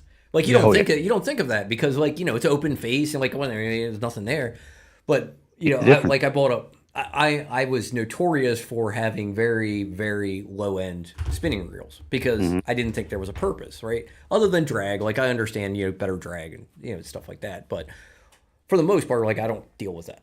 And I have $60 Shimano's that have handled 6 pound smallmouth on the St. Lawrence. They'll be fine. This spring I bought a tattoo, I think I got a Tattoo Elite spinning reel. Mm-hmm. Oh my God, it casts so much better than any spinning reel that I've ever owned. And I don't understand why. I was going to ask you, Jim, you talked about the Zodius, piqued my interest. I recently got into a couple of Champion HPs, and I really, really like them. XP or HP? HP, Champion H. So the XP is the XP, so it goes Dobbins Fury. We don't care about those. Yeah, Caden and Sierra are kind of the same. Then the XP. I will continually shit on the Fury because they put shit guides on them.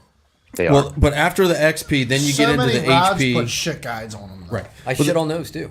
So I guess my long story short I'm question an equal opportunity is, hater, man. I feel like there's 2 or 3 different brands of guides, isn't there?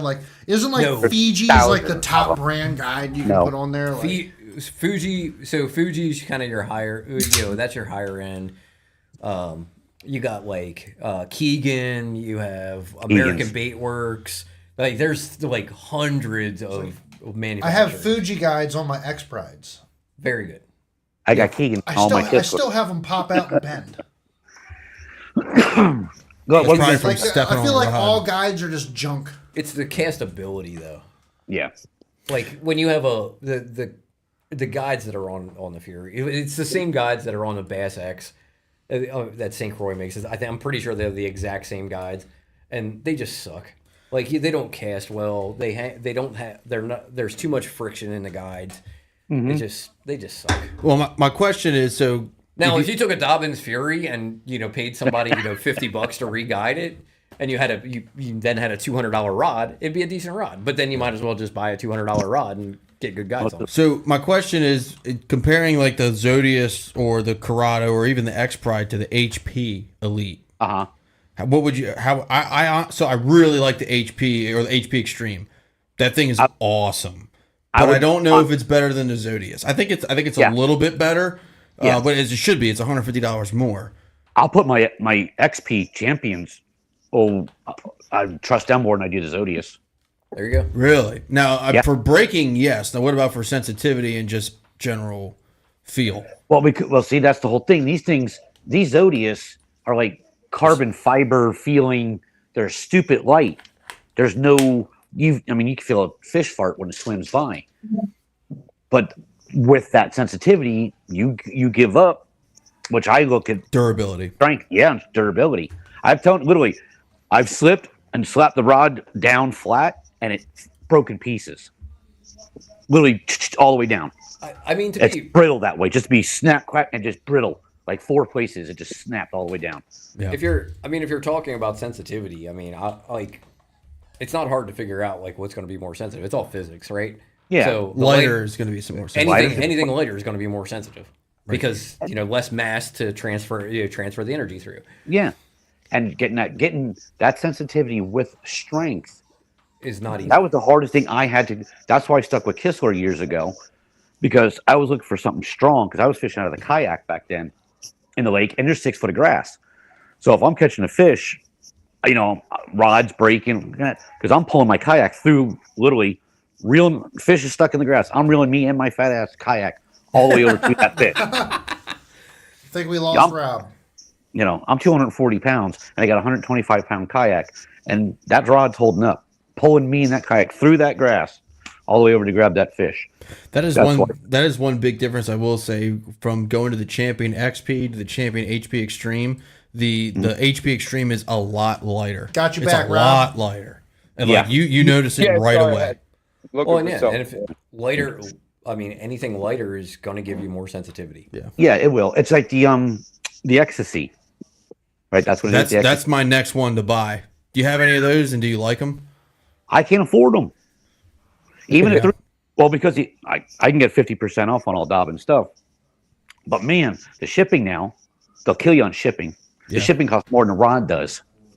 Yeah, it's expensive. So it went from it's paying $40, $20 to $40 now to $130 to have a damn rod shipped because they're over 8 foot. The tubes are over 8 foot long. Damn. Yeah. See, you guys stay with these small 7 foot rods. See, that's the thing. That's how he got on bull rods. Mike told me, he's like, dude, buy them off Amazon because it's free shipping. Because you go to ship over an 8 foot rod, it's $130 now to ship them. Holy crap! Yeah, when I sent my Zodius back to Shimano, I got screwed on the shipping for sure. They are not. Now You didn't have to do that. No, I didn't, but I didn't think it was going to cost me $100. Now, to be fair, I mean, everyone should have cut an inch off that tube. Everyone says, say what you will about Shimano's warranty and how it's up in the air, but I mean, they took care of me. They did. I mean, I had a new rod in a Shimano week. makes great rods. I just got their customer service isn't bad either. Like their customer service is They're fine. all, honestly, they're all the same. Their warranty is to par with most other warranties other than like St. Croix. And Dobbins. Yeah, St. Croix and Dobbins definitely have the corner on that. See, Dobbins is getting there. Well, I did hear that. I did hear that Dobbins is getting bad. Going on warranty, like the actual warranty, like the warranty length and stuff like that. Like, it's better, right? Better, quote unquote. Rob, what's your go-to rods these days? You know what I used to. Walmart. The Dobbins Fury. It's good enough for me. Yeah, you personally, I think the Fury gets it done myself too. Like I have nothing bad to say about the Dobbins Furies. They have shitty guides, but if you don't step on them, they're fine. I got 2 of the flipping, right? One I use for frogs, one I use for flipping. The rest are just kind of like all around. Right, I don't have a crankbait rod. I really need to get a shorter rod for crankbait, but I don't like then I just I throw spinner baits. I frog and I flip. It's not complicated. You only need 3 rods. I gotta say though, like having the bottom contact, like it would be worth it to go to a little bit more of an expensive rod for your bottom contact baits than say your chatterbait or like your spinner. I think there was a time where the bite was you had to flip out and you had to drag your bait across the bottom, and it was very hard to detect if they bit it or not. But I had no problem detecting it on the Furies. I was like, oh, that's a bite. Like, I felt it. Like, and that was like a very weird bite. Like, so at first it was like, was that a bite or was it not? But then I dialed it in, and it was like the Fury, So like, that was going from like your old Lose rods to the Fury? Yeah, I went from Lose to the Fury. I had to now, if you go from... As Jim says, them Lose rods. Now, you go from the... like you'll notice that again going from the Fury to a higher end rod. Like you'll get that. Now once you get above that, like I feel like once you get above that like $200 range, that gap starts narrowing down a lot. Yeah. Really? Like in how much more you feel. So like I'd say like 300. So like if you go from like a Fury to what's their like 200. Go to XP. The XP. The XP. Yeah. That's Yeah, like XP. what, like $230 or something like that. So That ain't like, much let's say more. your difference in feel is like this much. Really? Then you go from the XP to the HP. Now your difference in feel is like this much. You know, it's you're getting more sensitivity to it, but it's what do they call it? Diminishing returns. Yeah. Yeah. The expense of a rod, I feel like, really only matters the most when you're talking about bottom contact baits and shit that you're Well, dragging. that's across Shit, the I think bottom. it only Yeah. matters when you're fishing to make a living. Right. Yeah. Be honest with you, Yeah, I'm good also point, the type Paul. of guy Good like point. I truly feel like some people will completely disagree with this, but a sensitive crankbait rod or a jerkbait rod makes a difference as well. Jerkbait more so, but yes. Yep. And I say Definitely that because Crankbait, as long as I can bang the bottom. As long as I can get down to bang off yes, the bottom. you can feel the crankbait banging off the bottom, but the other thing that makes a big I know what difference, he's gonna say. the other thing that makes a big difference that we talked to David Fritz about, you can feel when that fish is drafting a bait. If you have the correct rod, if you have a rod that's set up for that bait, if you have the correct sensitivity of that rod, you can feel when a fish is drafting your bait. You'll feel the difference. Water. You'll just feel the difference. The way the water's going to change. You'll be You using can tell. so much, something's going to change, and that's when you're like, wait, there's something there. Yes. It's just it brings your instinct into. The amount of times I've been able to throw a crankbait and call that I'm about to be bit before I get bit with the correct rod as well. It's funny because me and Chad talk about this all the time. I've been fishing crankbaits and I fish relatively high end crankbait rods, and I've been fishing crankbaits, on specific crankbait rods for 15 years. I have never ever felt a fish follow my bait. Let me You have, you add just don't something, know. Paul. Never felt quick. it. You have, you just don't know. You're just Not to what Paul's saying, but what rock crawler, dude? What about a rock crawler? Is that what you're throwing? I mean, have you seen the number of crankbaits? in my bait? He's got know. more crankbaits than anybody I've ever seen in my life. Like, Except for But you're throwing that rock crawler, ain't you, dude? I throw a rock crawler a lot. Yeah, Yeah. love my rock crawler. I'm the type of person where I can feel when the movement of my bait changes because of the way that it's drafting water. Yeah, and I think we talk. I remember talking about this too. I think the difference between me, I can't feel it because my crankbait is always touching something. Yeah, I always bang it off the bottom, dude. When we talked about that one time, you throw crankbaits in open water a lot where they're not hitting the bottom. If my crankbait's not touching something, I have zero confidence in it. Dude, It I has got to be hitting. I have confidence I got in it. DT I have sixes confidence with the in lip throwing a as well. 6-foot deep diving crankbait in 10 foot of water. Yeah, I There's- don't. I have zero Yeah, confidence in it. I got it. Mine's 2 feet deeper than wherever the bottom is. I have all Right, the time. yeah. See, exactly. but the thing is, if you're Exactly, throwing Tom. that crankbait in that 6 or that 7 foot zone and it's in 10 foot of water, but you're fishing it on that drop off that's going down to that 10 foot zone, you're still Oh, yeah, dragging you're it hitting right it. You're along hitting it, where yeah, like yeah. that hill is. You know what I'm like this saying? crankbait. So like, That was it. what the Dang. fuck? Oh, that's it. Is that the? Oh my that's god, the what is that? dredger. Is Mike Buka Is making crankbaits now too? No, Is that that big six? That's the 14 foot dredger, isn't it? No, that's No. that big. That's that big 6 cents one, isn't it? yeah, the Ultra 24. Yeah, I was gonna say it goes like 25 feet. Is it jointed? Okay. Is that a jointed crankbait? Yeah. Yes, Wow. It's giant. That's It is a So giant- like Tony was saying, if that goes 25 foot, probably throw that in about 15 foot of water. I throw it in 20. dude. I got Maybe 20. odds on that thing. Yeah. It's just That you thing gotta is think. huge. You can throw a I crankbait can, on a drop off in shallower water, like, you know what I mean? You can throw an 8 foot in 10 or 11 foot, but if you're on a drop off, you're still coming along that drop off. If you're in the correct position, you're just not Right. right on the bottom. You're coming across the hill. So are you catching the fish in But 10 foot like, or again, in 6 foot? I just That's the question. like my crankbait has to be hitting something. There's because, draw Right. to every single bait. because I'm looking for reaction bites. Yeah. And I want my I crankbait agree. to deflect. But I Yeah. think Deflection creates bites. Yeah. So I that's completely that's- agree with that's you. my- Deflection creates bites, but there is also I just if the fish are actively feeding, there is draw to baits being in the general vicinity. I feel That like they're crankbait like a is flat moving a side. lot of water. I just feel like there's better ways to catch Well, like a them. flat if side they're you're- doing if you're things. in a situation like that. I Like a just- jerk, like a jerk. I bait or haven't something- had something too like many like a problems lipless. with it, and the crankbait is my the crankbait is my that. Bread and butter. yeah, it's what I love to throw the most, other than throwing big swim baits. Obviously, like I love throwing big crankbaits. They, See, Yeah, I crankbait- just can't get I mean, off I- of throwing crankbaits. Me too. That's my favorite way to catch fish. Yeah, One of my No, I favorite like ways to catch flipping, fish. dude. One of my I favorite like ways to catch catching. I like catching fish flipping better than I like topwater. No.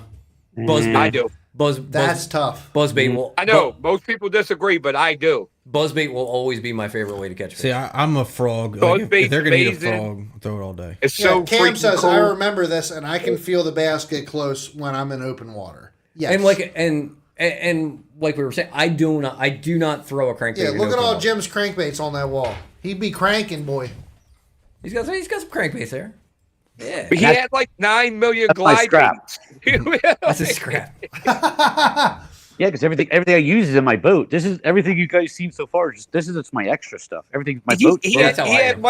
Mike Buca's garage up in there. I saw it, dude. It was like 9 million freaking bullshits. I remember we did a tackle show once, and Rob was on there, and I'm showing Rob baits, and he's like, "Oh my god, that's so cool!" That's blah, blah, blah. And I'm like, "Yeah, this is my extra shit."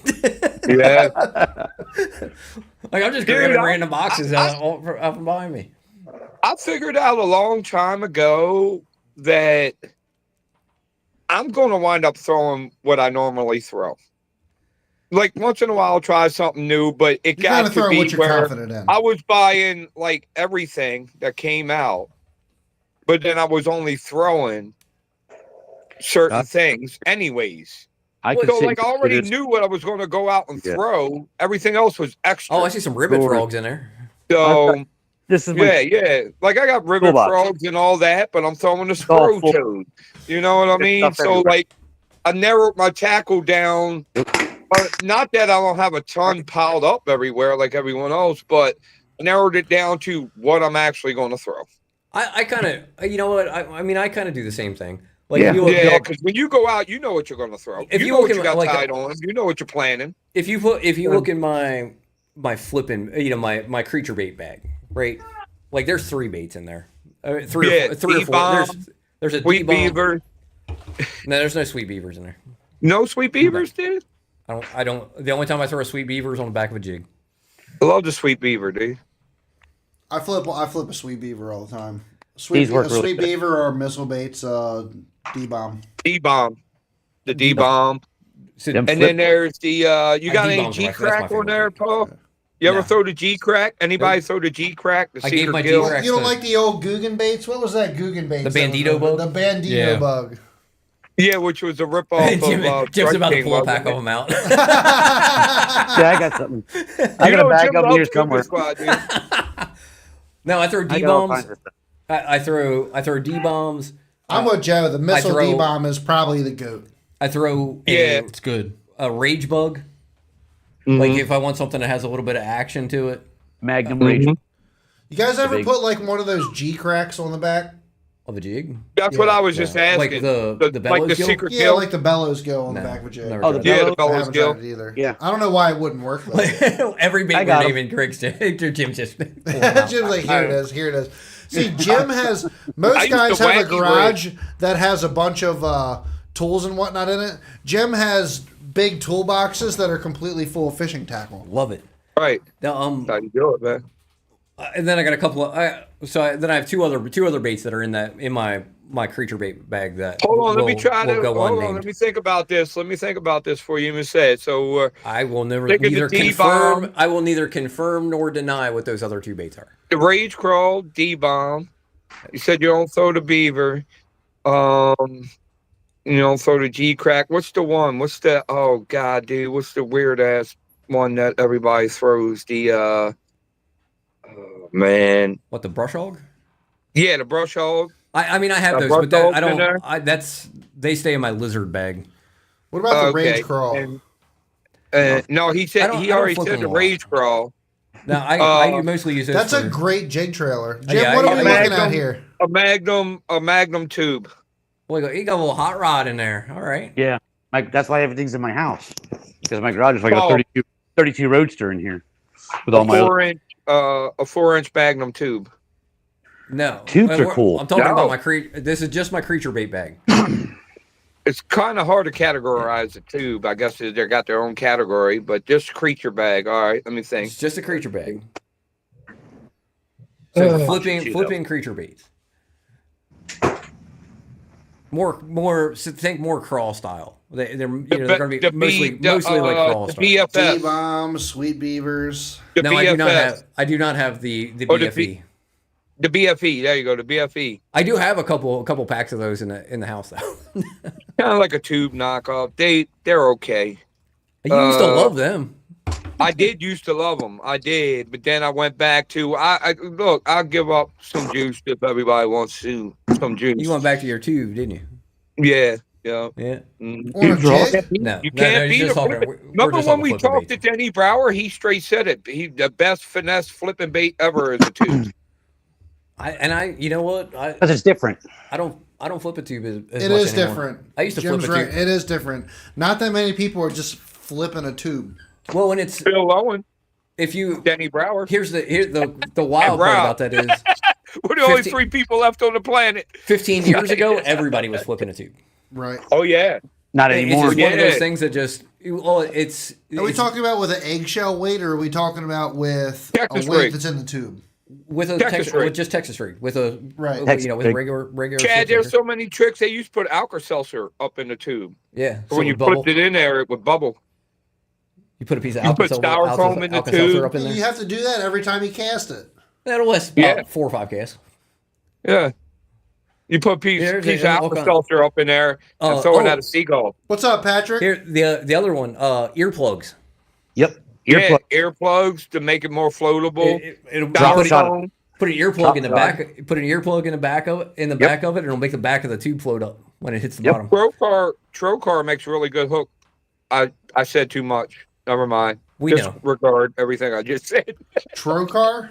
They make a flipping hook for Shut tubes. up, Paul. Yeah, I they don't got like stuff. Trocar hooks a whole lot. Good. They're all right.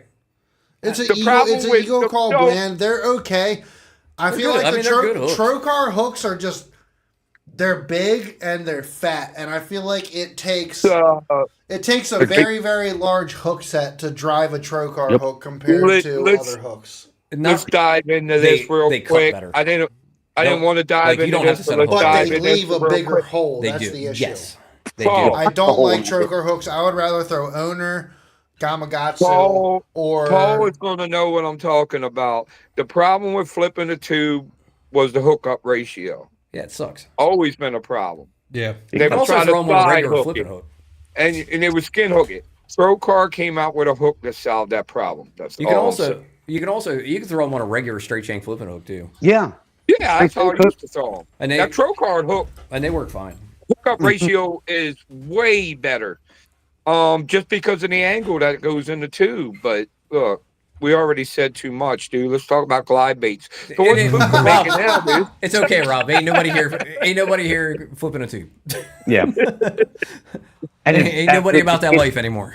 and we You- only you have the four. hook- We only have 4 viewers at this point. You can just put it all Okay. out there. Oh, Yeah, no. okay. All right. Yeah. So those other 2 baits will remain, but I like you said, just like I narrowed down my boat like to just whatever I have Creature bait. 6 or 7 big bags of plastics in my boat, but for different categories of stuff. But Right, it's and then just a once in a few while- baits that in each one of those bags are just a few baits that I throw. I don't have 15 Right. different kinds of baits in there.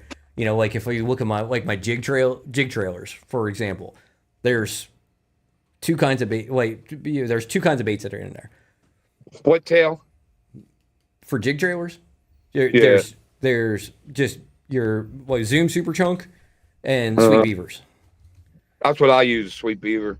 I mean, that's really all I throw on a jig. And A spinner flipping- bait, a flipping split jig. tail, I meant. That's not counting like a swim. A swim jig, I throw different stuff on, but Spinner flipping bait. jig, I'm either throwing a sweet beaver if I'm skipping, or I'm throwing a chunk. Yeah. Yeah, I do that's like a about sweet right. That's beaver what on I'm jig. saying. I'll throw a sweet You beaver see on Uncle Josh came back? Uncle Josh is back. jig. Yeah, I have some. They're in the boat. I got plastic chunks now, but yeah, Uncle Josh made a comeback. You can get pork chunk. I got Again. Uncle Josh. I got Uncle Josh in the boat. The newer. I bought some of the. I got some of the newer ones. I mean, that's like a wintertime staple. Yeah. Yeah, I use Uncle Josh in the wintertime a lot. Yeah, it's like pickled pig feet. Yeah, it's like frog skin or some shit. I was treating It's catfish it's or disgusting. Yeah. it makes your fingers all slimy. And then if you Dude, I forget to just take found out, take them off and put them back in, you're never getting it off of that jig. Oh, it's made by Xenium. No. Remember the It just gets guys, hard. It's like Berkeley Gulp. Yeah. You know how when they dry up. Yeah. Dude, the Uncle Josh pork rinds do the same thing. Oh, the Berkeley gulps when they dry up are like you could throw those at people and hurt somebody. Yeah. Like, Uncle Josh That's pork what Uncle frogs, Josh does. same thing. They get, they get hard as a rock, and You like you guys, will like, not get them off that remember, hook. Remember Like you Magic gotta break out a Set? hacksaw and like cut them off the hook. Oh, remember Fish Formula? The magic scent, the original fish formula you would put on, to scent your baits. No, I don't remember that one. Oh, it was called Fish Formula. It was like the original, the first person that ever came out with, to scent your baits. So they're back, dude. And they're making, that's who makes bait pop that you put on your lures so Really? you can see it better on forward facing sonar. I got some of that. Is that Yeah. is that what that Fish bait formula pop guy. is for? That It's got it's And got metallic. like what's his face was Got like promoting metal that flakes. shit. Wheeler was in it. for Yeah. Well, Wheeler, the guy that got banned. the guy that James Watson, No. the guy Scott that got Martin? banned. Matt Herron. Scott Martin. Scott Martin. Scott Yeah. Martin. He was easier. Jim loves Scott Scott Martin. Yeah. He's his favorite. Yep. Dude, I that's seen big him in a props. carp tournament. Uh-huh. So it's got metallic. Crackhead. It's got like metallic flake in it, and Yeah. and that's the idea It is that'll shows make up it better show, on your make your sonar. bait show up better on forward facing sonar. It does not at all. It's a I promise it does not. Bullshit. At all. It's a scam. yeah. That's some Well, bullshit. but what it does do is like you can watch it, and that flake will come off in the water, and it looks like scales like coming off of it. Like Yeah. like It a, washes like off a so you fish can is find getting more. eaten. What do you have? What do you have to say about it, Jim? It's fake. And not fake. I'm sorry. It's a scam. It washes off. Yeah. It does. You throw it in. You're better off just. And that's the other thing with the whole sonar. Running raw heads, the jig heads and stuff, running raw, because that picks up better than the painted ones. Yes, it does. And tungsten that's- picks up better than lead. Yep. Exactly. But And that just do it that. And if you're dialed in, I can see a lead jig head at 100 feet. yeah. If If you can get to it, once you spend enough time. Fuck, dude, I'm old. I have to get on my hands and knees and see my screen. That's a pain in the ass. I throw- steer my trolling motor with my hand, look at the screen, trying to figure out where the fish is. By that time, everybody's 40 feet away. I've tried just about every like minnow jig head that's out there, and the Gamakatsu Horizon head is the best one out there, and it's lead. I like the Yum sonar head. That's pretty decent. And it's readily available. You can get it And it's anywhere. in Tony's So, price are you range. trying to say Exactly. are you trying to say that you get better sonar return off of a denser metal than Yes. other Yes. metals? Yeah. Oh yeah. But for isn't sure. tungsten more dense than lead? Lead. Yeah, Yes. well, it gives a better return, but I have no problem seeing a lead jig. Is what I'm saying. Right. Like I'll fish tungsten if I'm fishing a heavier jig head solely for the profile. Mm-hmm. Because I get a small, like a quarter ounce tungsten or a 3/8 ounce tungsten jig head is about the same size as a quarter ounce lead jig head. Jig head wise, yeah, they're about the same. Like the physical size of it. Yeah. So if that's I'm just- fishing deep, like I'll go with that because like I don't want a jig head that's this big on a 3.5-inch minnow. Right. It just to me that doesn't look. There's nothing natural about how that looks, right? That's why everybody's going to smaller heads, lightweight, and just let it cast far, let it sink down. It looks as more of a natural presentation, which makes a big difference. And that's why it's so important too, is using the 90-degree eyelet. Yep. That's the biggest. That's probably almost as important as the metal or size is that 90 degree, because it'll sit more horizontal in the water instead of it up or nose down as much. It'll sit more parallel. Yeah, absolutely. Looks more natural, and it looks a lot more natural. The other thing with if you're fishing a minnow, or we're on this forward-facing sonar thing, is like 99% of the time you don't need more than a 3/16 ounce jig head. Yeah, I would agree with that. The only time you Just need like that, dude. the Yeah. only time you need more than a 3/16 ounce jig head Over is if 20 they're foot. if they're deep and you need to get the bait down quick. Right. Or you're in I'll current. catch me a The half ounce because the bullfrog and heavier- hook 'em through the lips and use them for live bait. The before I do that. heavier your jig head, if you're shaking a minnow, the less natural the bait appears. Yep. It doesn't roll, like you're not going to get hardly any roll, that side to side roll, which is important if you fish over a 1/4 ounce jig head. Unless you're using a 6-inch bait. Yeah, if you're throwing a bigger minnow, then you So, That's Paul, it's all relation. yeah, it's all relative bait size. Yeah, that's your relative. For sure. That's So But you you don't guys really probably need know it Paul unless and you're Jim and fishing. everything.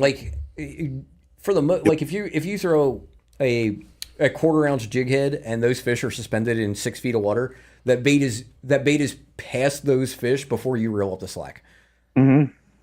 So, quick question for Paul and Jim and everybody else, real quick.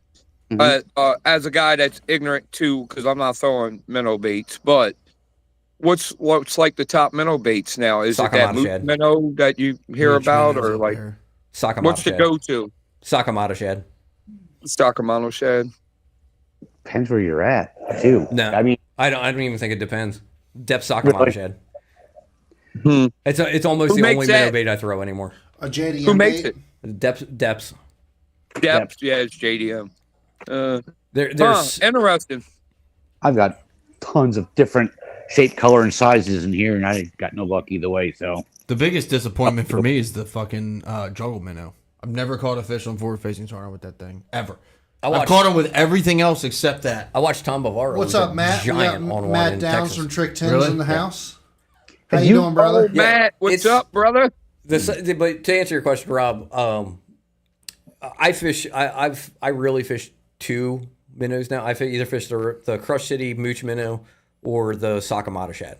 And The mooch minnow was the one I was wondering about because I hear so much about it. I don't throw minnow baits, but I hear about it all the time. And It's James fantastic. Wheeler's on It there. is really Crush good. City. And it's a really good. And it's a Lastec. He It's said- Rapala now, right? Super- Rapala. super glue that thing on the jig head, and you can catch 100 fish on it. Yeah, you'll have it all Really? day. Yeah. That's the best part about What? it. Drop shot it, wacky rig. What do you Jig do? Just on the jig head, Just on just jig. straight on the jig head, just y'all see those? flicking it around. Is that the what is that? That's the Sixth Sixth Sense. Sense? Is it like the pulse minnow? No, not the pulse minnow. I can't remember what it's called. That's the Sixth Sense, right? Yeah, it is a. I don't even know what the hell it is. They're I like, just buy they're stuff. super lifelike looking. Yes, Yeah. that's why I got it. They actually look really good. It's smaller than I thought. I don't know. It's Is actually that the one that came out after the juggle? Sixth Sense Just is came doing out. like that live Okay. target Yeah, that type just came out this deal year. where they're like making Yeah. everything look super realistic. It is. It's nice. It's just I don't know. Well, how I feel like for baits in general now, like especially in a lot of your like more well-known lakes, that like you almost have to go as natural as you can. Like you're getting that trend because we get so much pressure. Like Yeah. we don't like we think that we get a lot of pressure around here, and it's more than what we're used to. But like our fish don't get a 10% of the pressure that like the fish on Gunnersville do. Right. Oh, I will tell you this though. I did hear some of the pros say that the flats is the biggest community hole they ever saw in their life. I would agree with Yes. that. Well, Me and Salzman were talking in the weigh-in line about how it was me, him, and GDP. We're just standing. They were in the weigh-in line. We're just well, you standing know, there. Greg, no. We were standing there talking, and Salzman was like, "It's funny how, depending on where you go, like what body of water you That's go actually to." really interesting, Rob. So That's what they say. Biggest community hole in the entire country is the Susquehanna Flats. if you want to hear this is what I found interesting was how you can go from one body of water to another, and that style of fishing, like that community hole style of fishing, all on top of each other, is okay on this body of water, but you go to this body of water and it's not okay. Yeah, it's very weird. Like it's completely shunned on this body of water, but like then you go one body of water over, and it's like everybody just fishes right next to each other. You guys got big lakes there too. That place is big. You We guys got reservoirs. get pressure, but we're looking at 10,120 acres total, like in my lake. 1,000 or 10,000? Sorry, 10,000. I'm trying to read. We got the whole bay. We don't have any lakes. That's bigger than any lake that's in Maryland. Yeah, we got reservoirs. Our reservoirs but they're not that big. Our biggest reservoir is like 8,000 acres. What is that? Loch Raven or Liberty. is that Liberty? Yeah. Liberty. Loch Raven's only like 5,000. Yeah, Pretty Boy is like 3. Moomall's like 3. Loch Raven's crazy because there's like a flooded town underneath. So you can like go on Schoolhouse Cove and see the old schoolhouse under the water and stuff. It's so That's crazy. cool. There used to be you used to be able to see a church in Conalingo. Yeah. Yeah. Wow. Yeah, it's crazy. They You could see flooded like the towns to make steeple. reservoirs. If the water was low, you could and clear, you could see the steeple That's In all. the water? in the water. Yeah. Yeah. And there's like a There's dead people body that got like, that floating stuff up all with the hand mapped or out. something. I That's a don't know. little, that's a little fucking weird. It's Jason. Yeah. Yeah, the buildings and not the buildings, the houses and stuff are still under the water, dude. People know where the foundations and stuff are. A lot of people have them mapped out. Yeah, especially on Conalingo. Yeah. Or not a Conalingo, on Loch Raven. That's Yeah, what I it's- want There, for there's- Halloween. I'm sorry. Yeah. All the Halloween decorations, like the skeletons and all Yeah. the fake people. I want to look around for some and then take them out to the lake and sink them. So when somebody comes by with sonar, there's a skeleton. like hanging like up dead off the body. bottom like this. Yeah, I'll use them for fish attractors. But everybody would come by with whoever to see a bunch of skeletons and shit. Next thing you know, there's a bunch of police divers out there. It'd be cool. Right. Yeah, Scott Martin's got a video like that where he called the police because he found some trucks under the water or something like that. Dude, I was Scott here Martin. one Frank time. Arthur's got video of finding cars under the water. Yeah. Wow. I seen something one time where I found out that some of the pros, what they'll do on like some of the rivers that they fish a lot or lakes, they'll all buy a bag of like Quick Creek cement and go out and drop it in the water and create like a rock pile in the water. Oh, that dude, they only, pros 10 of wouldn't them do to anything get like that. together. They or would whatever never. and They would make never this rock sink. pile. They would never sink brush piles or anything like that on bodies of water they're going to fish. Never ever. Right. That's right. Yeah, they want to do that. So there's a Guys in the that aren't pond. pros around here are doing dumb shit like that. there is a very I think it was if you want to know for a fact where I heard it, it was on Bass Talk Live. It was Pangrat. so there's a very well known top level pro that once spent when it was illegal. So I don't hold anything. I can't really hold anything against him. He paid a guide on a certain body of water $10,000 for the waypoints to every brush pile on that lake. Oh, that was probably Roland Martin. No, it was not. No? He still fishes to this day. Oh, he still fits it to this day. And him and one of his best friends have won hundreds of thousands of dollars on this lake because of that. Oh, you're talking about Jacob Wheeler, probably. No, No? you can just keep on guessing. There's 1,000 All right. people. I'm going to throw another one or two out there. Hold on, let me think about Well, this. what you got? Let's see. Top Give us level a clue. top level pros. You got 200, about 250 to guess from. Let's get another. What kind of boat does he fish out of? Bassmasters or MLF? Both. If I mentioned two people. Does he have a twin? No, Oh. Oh, you were talking about the Johnsons. Yeah. no, but I bet they've made some rock piles on Ontario. Oh, you're talking about Fletcher and Hunter. No, they're not brothers. No, there's no Oh, they're twins. not brothers. They're not related. And he still fishes out of a Ranger. But one of them fishes MLF and one of them fishes Yes. One of them fishes MLF. One of them fishes the Elite Series. Oh, Drew Cook they are and, brothers. the No, Drews. They're friends. I said Drew, they're friends. black and blue. They're good Motherfucker. friends. They're from the same area of the country. They're good friends, and Oh, between Justin. between the two of them. Jason. The No. fuck is the dude that It won the does- class? it's like whatever it is, it's no. I promise it's no. Who the hell's the guy that won the classics? Hey, Jim, I thought you didn't like forward facing. So- I don't. You're I spent old school $3,000 like me, dude. I spent $3,000 on it, and I kicked myself in the ass every single day. Yeah, that's what I thought. I thought Well, I when we come remember down- me and you talking one time about that shit sucks. I never did get that line you told me about, but I've been slacking. I haven't fished much this year, but I do want to check out that. It's called Finn, right? Yeah, actually, I got another sponsor now. I'm going with Trick Fish. Well, It's, the reason what caught my interest about the Finn was they make black, so I Yeah, like black oh, braid. So I have them both. I got Fins, the Infinity Black, and then Mike Bucco hooked me up with Trick Fish. okay. They make a gator braid, and their black is pretty damn good. I've had it on there now for what are we at the end of August? Started in the beginning of June. You July, beginning of July, and it's still black as can be. I actually took half a roll, put it in hot warm water, shook around nothing, and it's been sitting out in the sun tied to my fence to see if it'll fade out, and it hasn't faded at all. and who makes that? Trick Fish. Trick Fish. It's called Gator Check Braid. that out. You probably remember back in the day, all the pros used to color their braid black with a Sharpie, Yeah. marker. Well, yeah, it's they would because take the it and they would fast. color it black. when the green faded, it got almost white. Now you Yeah. don't have as much. You don't have that issue as much because braid doesn't fade like it used to. Not as fast. It still does, unfortunately. It doesn't make a difference. I've got 5-year-old braid on my punching rod, and it like they don't care. Well, punching, yes. But you I know, use it to flip. Like I use it for any kind of any kind of flipping heavy them. copper flipping. which Yeah. I went to dark because when I'm throwing, like our water's green now. They done screwed this lake up so bad it looks like coolant everywhere.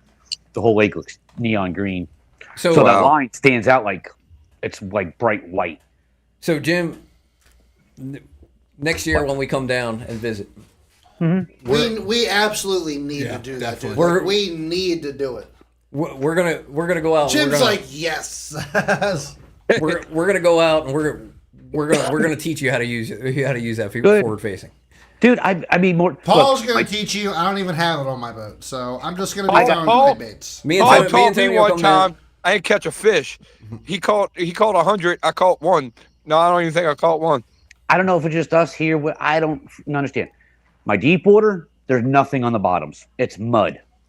So 25, 30, or whatever we get in here, it's mud bottoms. Occasionally you come across a foot of hydrilla. You get in the shallows, it's solid hydrilla. So you turn on perspective mode, that's all you see. That's good. Yeah, That does isn't make that- it kind of tough. Well, It's Didn't Scott I Martin mean- win like that one time? No. I'm fishing. I mean, we'll go into the deeper water and yeah, Go to man, Blue Cypress where like there's if no you know hard where there's structure. if you Or know hard where there's cover. fish, that makes it easy. Like if you know like yeah. if there's gonna be fish here, like we can go out and we can learn it pretty quick. yeah, I can find fish. It's just they run. I've only seen once, one day, two. They were big bass because I could see them. Everything else, like the ones and twos, are just tiny little dots on there. It could be tilapia too. You could see the shape of the head because they were not far off. Like, holy shit, you guys are like 40 feet away. They wouldn't touch nothing. You can see they were perfectly shaped, and they're almost 1.5 inches on my screen. They were huge, suspended 10 foot in 20 foot of water just by themselves, Could've They were carp. just sitting there. Like, Do you know how oh many? my god, You know how many times I've casted a carp? we ain't got carp in here. That's the whole thing. It's either tilapia, gar, mudfish. Well, gar you Yeah. can and gar are easy. You You can got tell you can peacock gar. bass. Not here. We're too far north.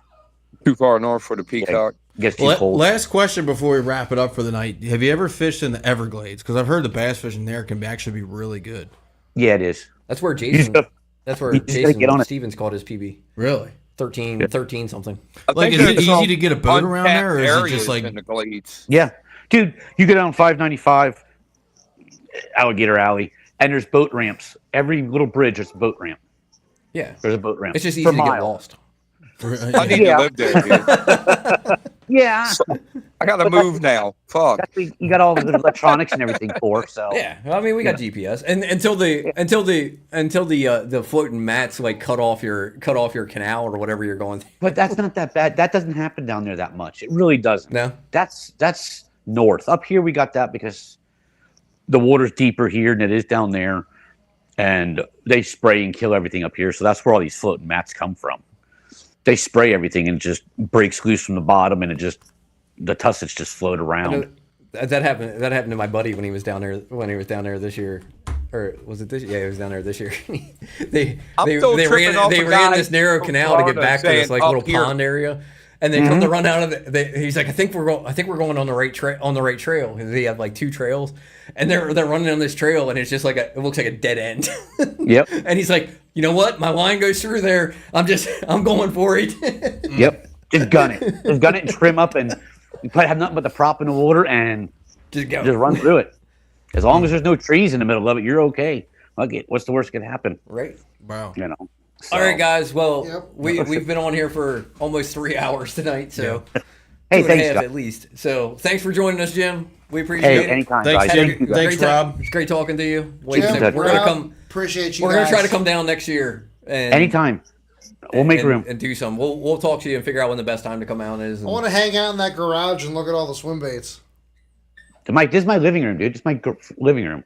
In my garage. fuck that. It's inside of my house. I want to be on That's the. awesome. I want to be on the water catching 9 and 10 pounders. Right. Right. Well, thanks again, everybody, for joining us. Thank you, Thanks, Jim, guys. for calling in, man. Always